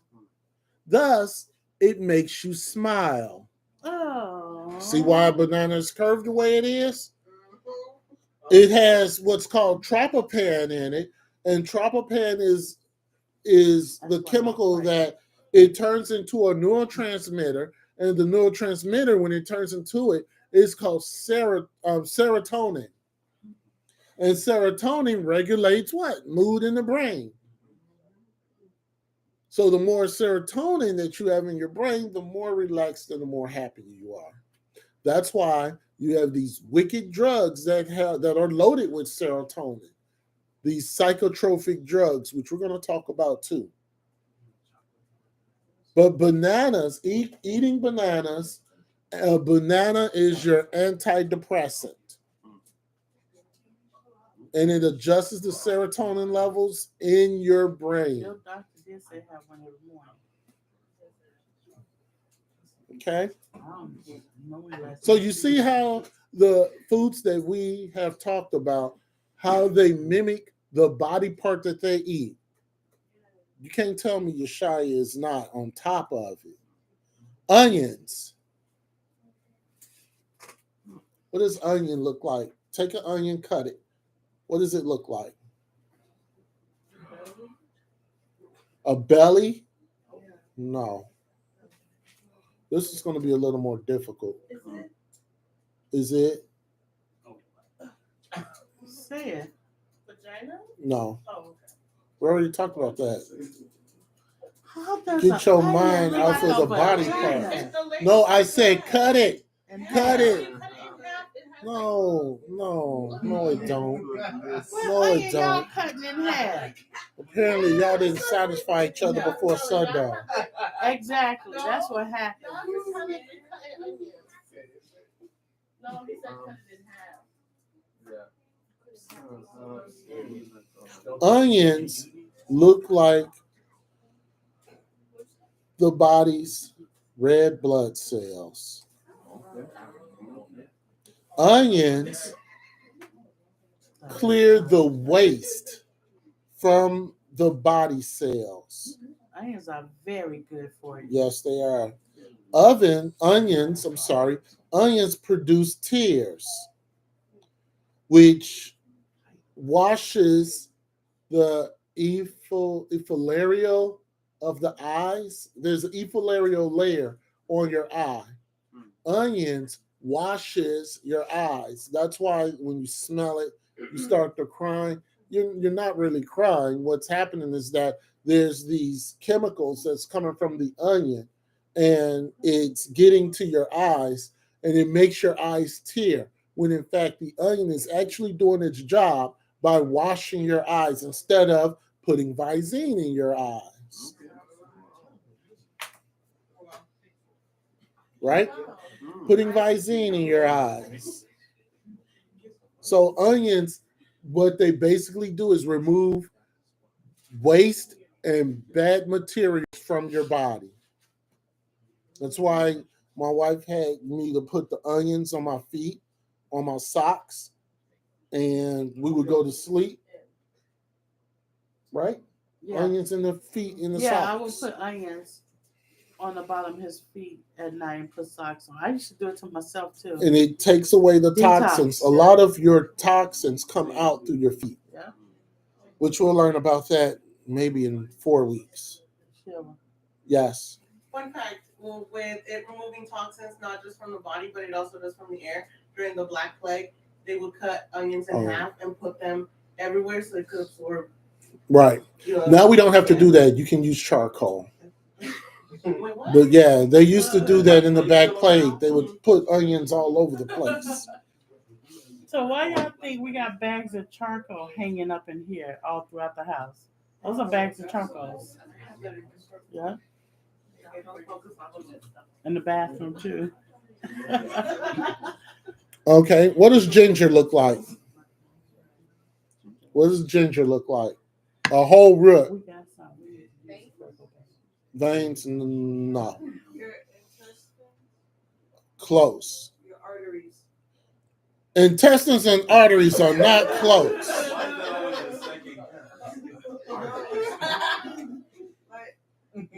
Ginger. What does ginger look like? The stomach. Did somebody say stomach? No. Great. The stomach. So You don't know how ginger look? It has that. We got ginger in the refrigerator. look at a piece of ginger and look at a stomach. They look the same. And let me tell y'all something.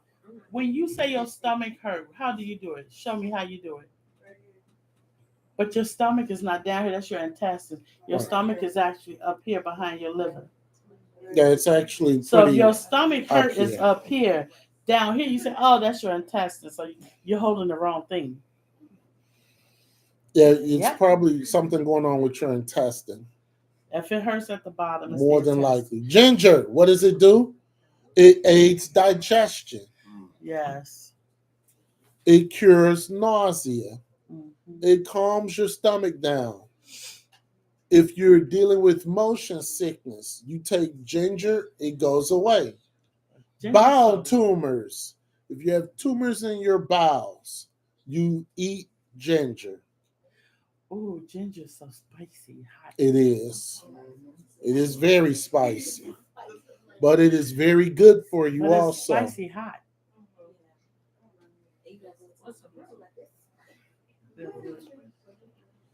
All right, our next one. How many more we got? We have a few more. The next one. Get a mushroom and cut it. What does it look like? Slice a mushroom. What does it look like?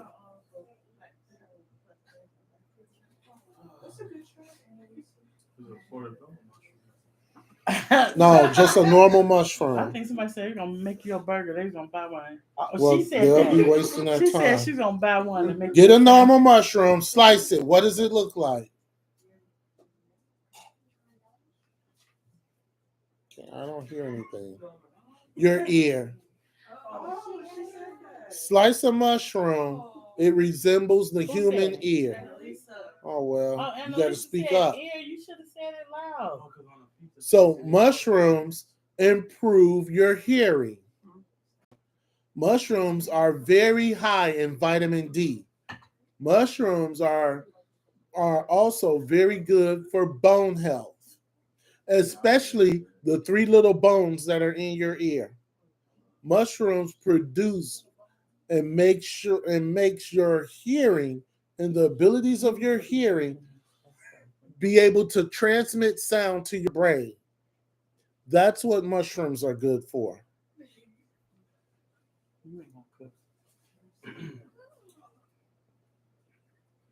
Okay.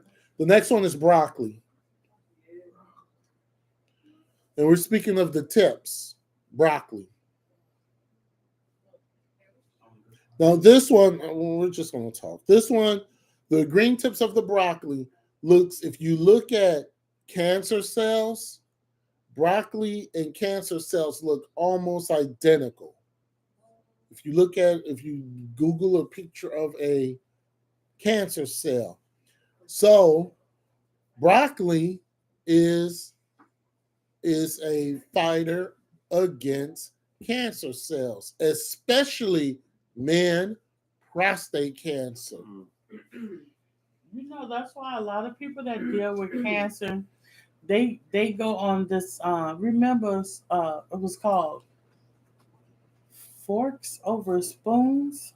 Yeah, that Spoons was Over- Forks Yeah, Over yeah. Knives. That was a documentary about. A lot of people that had cancer and different illnesses, they would just go on a vegetable and fruit Eat diet. a lot like of that. salads and fruits Yeah, and stuff. and they was getting healed like Right. quickly. They changed their diets. So with men, a weekly serving of broccoli I'm gonna stop will talking. help reduce the risk of prostate cancer by 45 to 55%.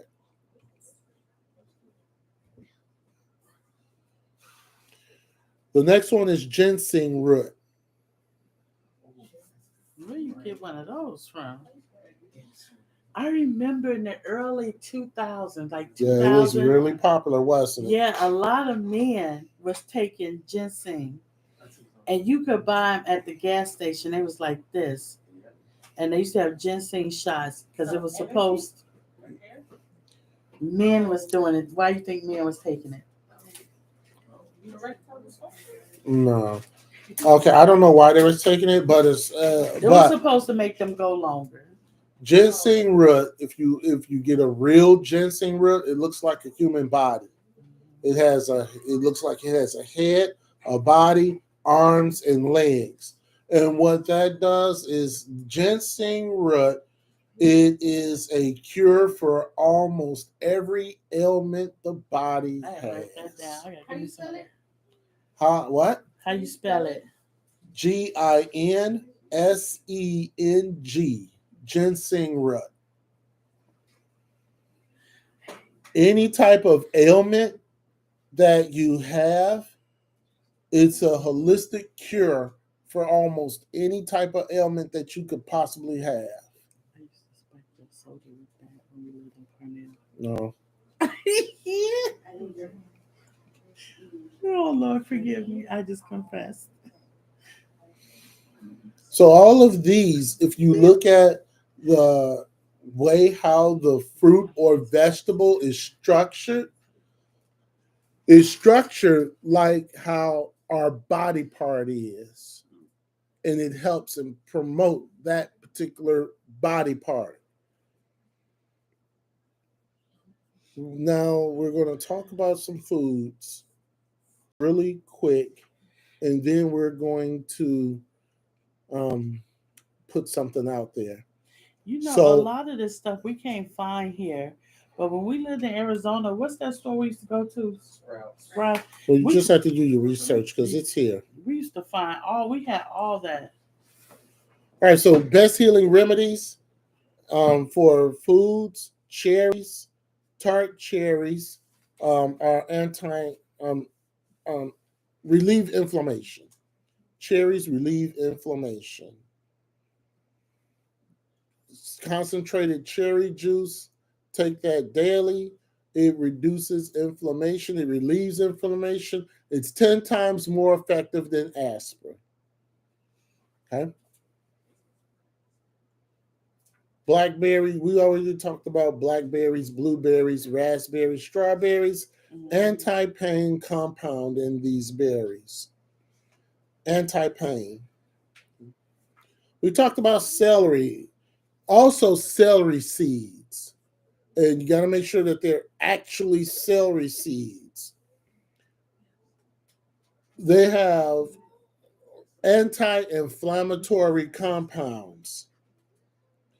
And they include something that's called a pygogen, which is a compound, and it is the one thing that reduces anti-inflammatory action.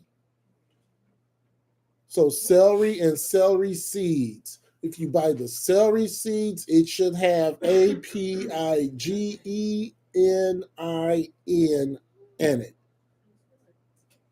Okay.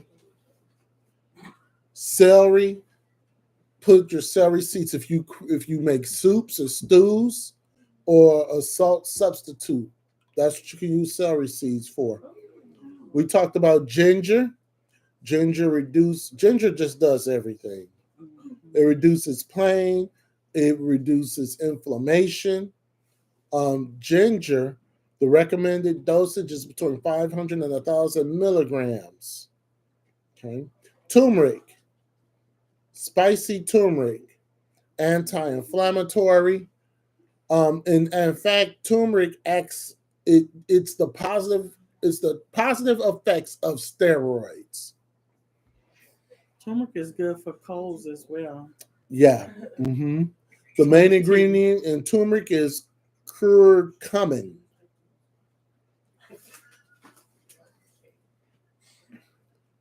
Salmon, mackerel, herring. Those fishes, fatty fish, contain valuable omega-3 oil. Not, what's the one that you all like? Tilapia? No. Salmon, mackerel, herring. Those fishes are high in omega-3. And what is omega-3 good for? Anti-inflammatory, and it also promotes your immune system. And in fact, if you eat these fish at least once a week, then your immune system gets boosted 40 to 55% more.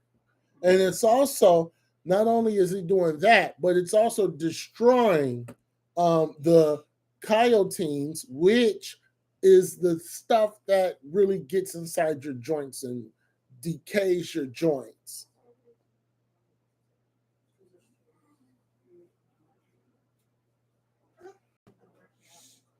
So salmon, mackerel, herring, those are very important. You got to have those also. Flaxseed. Flax again, fatty acids. No, well, we're going to talk a lot of omega-3s in about 3 weeks. Omega-3. If you cook flax seeds, you lose its properties. You're not supposed to cook it. You're supposed to eat the flax seeds raw. Well, men can't really have flax seeds. Is that remember? Why not? It says it's high in estrogen. It's high in estrogen. Well, we're going to find out, aren't we? It's high in omega-3. Walnuts and walnut oil. Raw walnuts. Omega-3 fatty acids that fight inflammation in the body. And also, walnuts is a good painkiller too. Walnut oil is a good painkiller. You put wherever you have pain at, you put the walnut oil on the body, and the pain goes away. Ginger oil too is good for pain. Yes, ginger oil too. Essential oil. We're going to wrap up this lesson, but before we wrap up this lesson, we need to avoid certain companies because these companies deal with Monsanto. And we all know who Monsanto is, don't we? No? Monsanto is a company that make food. I'll just put that. They make food. We'll let her look it up on her own time. Right. Look up Monsanto. All right. Companies that we should boycott starting tonight. Sorry, you told me that. You can do whatever. I'm just saying. We all know how bad Monsanto is. Right? We all know how bad Monsanto is. So here are the companies. Aunt Jemima, it's a lie. Make your own pancake mix. Betty Crocker. Make your cake. Bisquick. Make your biscuits from scratch. Miss Butterworth. Campbell's. Aurora Foods. Tombstone Pizza. How old is this list? Rice-A-Roni. Morning Star. Don't know what that is. Hormel. We don't eat Hormel anyway because it's unclean anyway. Hormel. Yeah. Hormel's canned foods. Hormel, like canned hash. H-O-R-M-E-L? H-R-M-E-L, right. Chef Boyardee. A whole bunch of that. Pillsbury.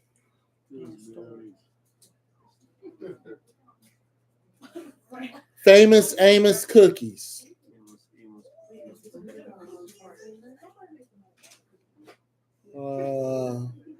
Capri Sun. Ocean Spray. Oh, yeah.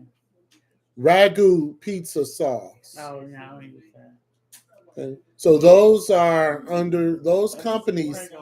They still are using products from Monsanto in their foods. So you don't want to use those because they have the things that we try to avoid. The chemicals and stuff that we try to avoid, like aspartame, asuflane, stuff like that. So you want to avoid that. Yeah, natural flavors. What is that natural flavor? Beaver juice. Right. No, the natural flavor. It could be anywhere from a baby something to different animal parts. Now, why would I need juice from a beaver anus in my Right. food? Exactly. What sick mind came up with that? Like, you gotta just be a creep to come up with something like that. And like I said, this lesson was a very broad overview on what we're going to be learning next Shabbat and for the next several Shabbats. We're going to go in detail. We just did the foods here, but we're going to talk mental illness. We're going to talk physical illnesses. We're going to talk diseases. We're going to talk vitamins again. We're going to talk oils again. We're going to talk all that stuff over the next several weeks after tomorrow. So let me say this, Yes. because I know you want to stick to the I The don't what? know. I have to bring the spiritual side of it. We have to make sure that that they get the full understanding. Yeah, you can. Because you can tell me, okay, this is for healing, but how did I get this? Well, How did this come about? You can do that. So we have to give the people a full understanding on how it came about from the beginning. Well, when we talk about sicknesses, yeah.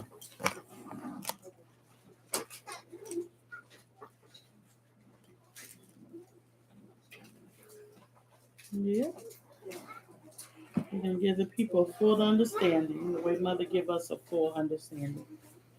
All right, so like I said, tomorrow we're going to have our last doctrine lesson, and that will be on the kingdom of God. Okay.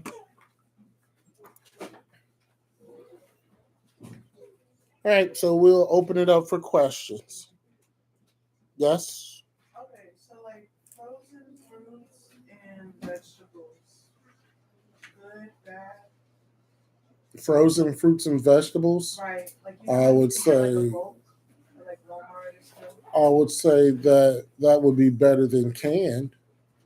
There's nothing wrong with that. Let's No. not get, let's not go far fetched. Yes, frozen fruits are better than getting canned fruits. Right. Because they are what? What is in these canned fruits? Well, there's a lot of to preservatives keep them on the in shelf. Unhealthy stuff. Yeah. Syrup, a lot of sugars, different things, arsenic, things like that. Yeah. So I would say yes. The frozen fruits and vegetables, sure. Nothing wrong with that. And also, this is what I learned from, I had a English teacher, right? But he was so hung up on fruits and vegetables in the farm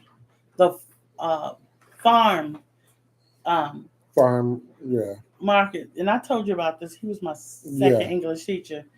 And he showed us how you want to get your fruits from local farms. So if you go to a store, you have a right to ask them if it's not displayed where they get their fruit from. Because if you get your fruit from a local farm or farm that's in the state you live in, that means that food is not going to have, and let's see if it's organic, it's not going to have all these preserves, all these, what are these called? Additives and preservatives. And the stuff to keep them. What? Insecticides. It's not going to have that in them, because fruits that have to come from way somewhere to way where you at, it's sure enough going to have those chemicals on it, because they have to preserve it so it can get there and still look cute. And what do? They set these fruits up in a special place in the store where the light shines on them so they can look. You ever seen like appetizing? You ever seen like on a cartoon and they'll show a basket of apples and they'll be showing lights around it. That's a form of psychology. It's called industrial psychology that they use on the customers to get them to buy the product. Oh, go ahead. A brother showed me a couple years ago when it comes to the fruits is that when you go to Walmart or Wegmans, whatever store you go to get your fruit, you can tell the difference between the good and the bad fruit versus the organic fruit, the one that's actually good for you. There's a sticker that's on the fruit and it has a 4-digit number on it. If it starts with a 4, that's the bad fruit. If it starts with a 9, that's the good organic fruit. And that's what they say, but guess what? It's not always true. It's not always true. I'm telling you, I spent 16 weeks in this English class, and I kid you not, all this man talked about and had us to go and research were the different fruits and vegetables, the ones that came from a local from a local farm to the farms like way over in, even like, I don't know, wherever they get them from. Miles away. And I'm telling you, he was a hard teacher, but I learned a lot from him. And the fruit, he was so bad, they banned him from the store in Arizona. They wouldn't let him come back in there. But the thing about it, you would rather get and I know here in New York, just from driving, a lot of farms, they may have, what's the different farms we drive? Like the fresh strawberries or, No, because people were saying, even at the farmer's market, they were saying that the fruits and vegetable was organic, and it wasn't. They had a hidden camera showing a guy taking them out of a box that he had got them from wherever, a warehouse somewhere. So they was not organic. So a lot of people lie about organic. But sometimes I'm telling you, like we be driving different roads and we will see, the different farms, not the farmer's market, the different farms that sell strawberries or lemons or even fresh eggs. Fresh honey, yes. So it's best if you see a sign that says fresh strawberries here or whatever, you can go and pick how many you want or whatever. See, and that's what my grandmother used to do years ago when I was a little girl. My grandmother, she wouldn't really go and buy greens at the store, maybe sometime, but she would go to like Markham, Illinois, where the Markham or Moments. Yeah, where they actually had the green farm thing, and you can pick your greens yourself. Yeah. And you pay for them by the pound. There was a place my grandmother used to go to. Yeah. It's in Moments, Illinois, and they would have, when we lived in Illinois, and you would go there, and they would have a field for greens. Yeah. They would have a field for beans. They would have a field for cabbage or lettuce. They would have all these different fields. String beans. And you would go out there and you would pick your own from the ground itself. Yeah.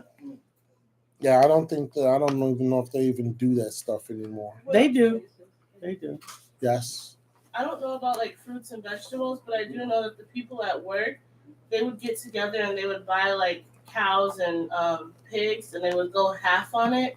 And there's a butcher around here where you can pick out what cow or pig you want, and then they'll cut it up in front of you, and you take all the meat home. Well, we don't promote pork.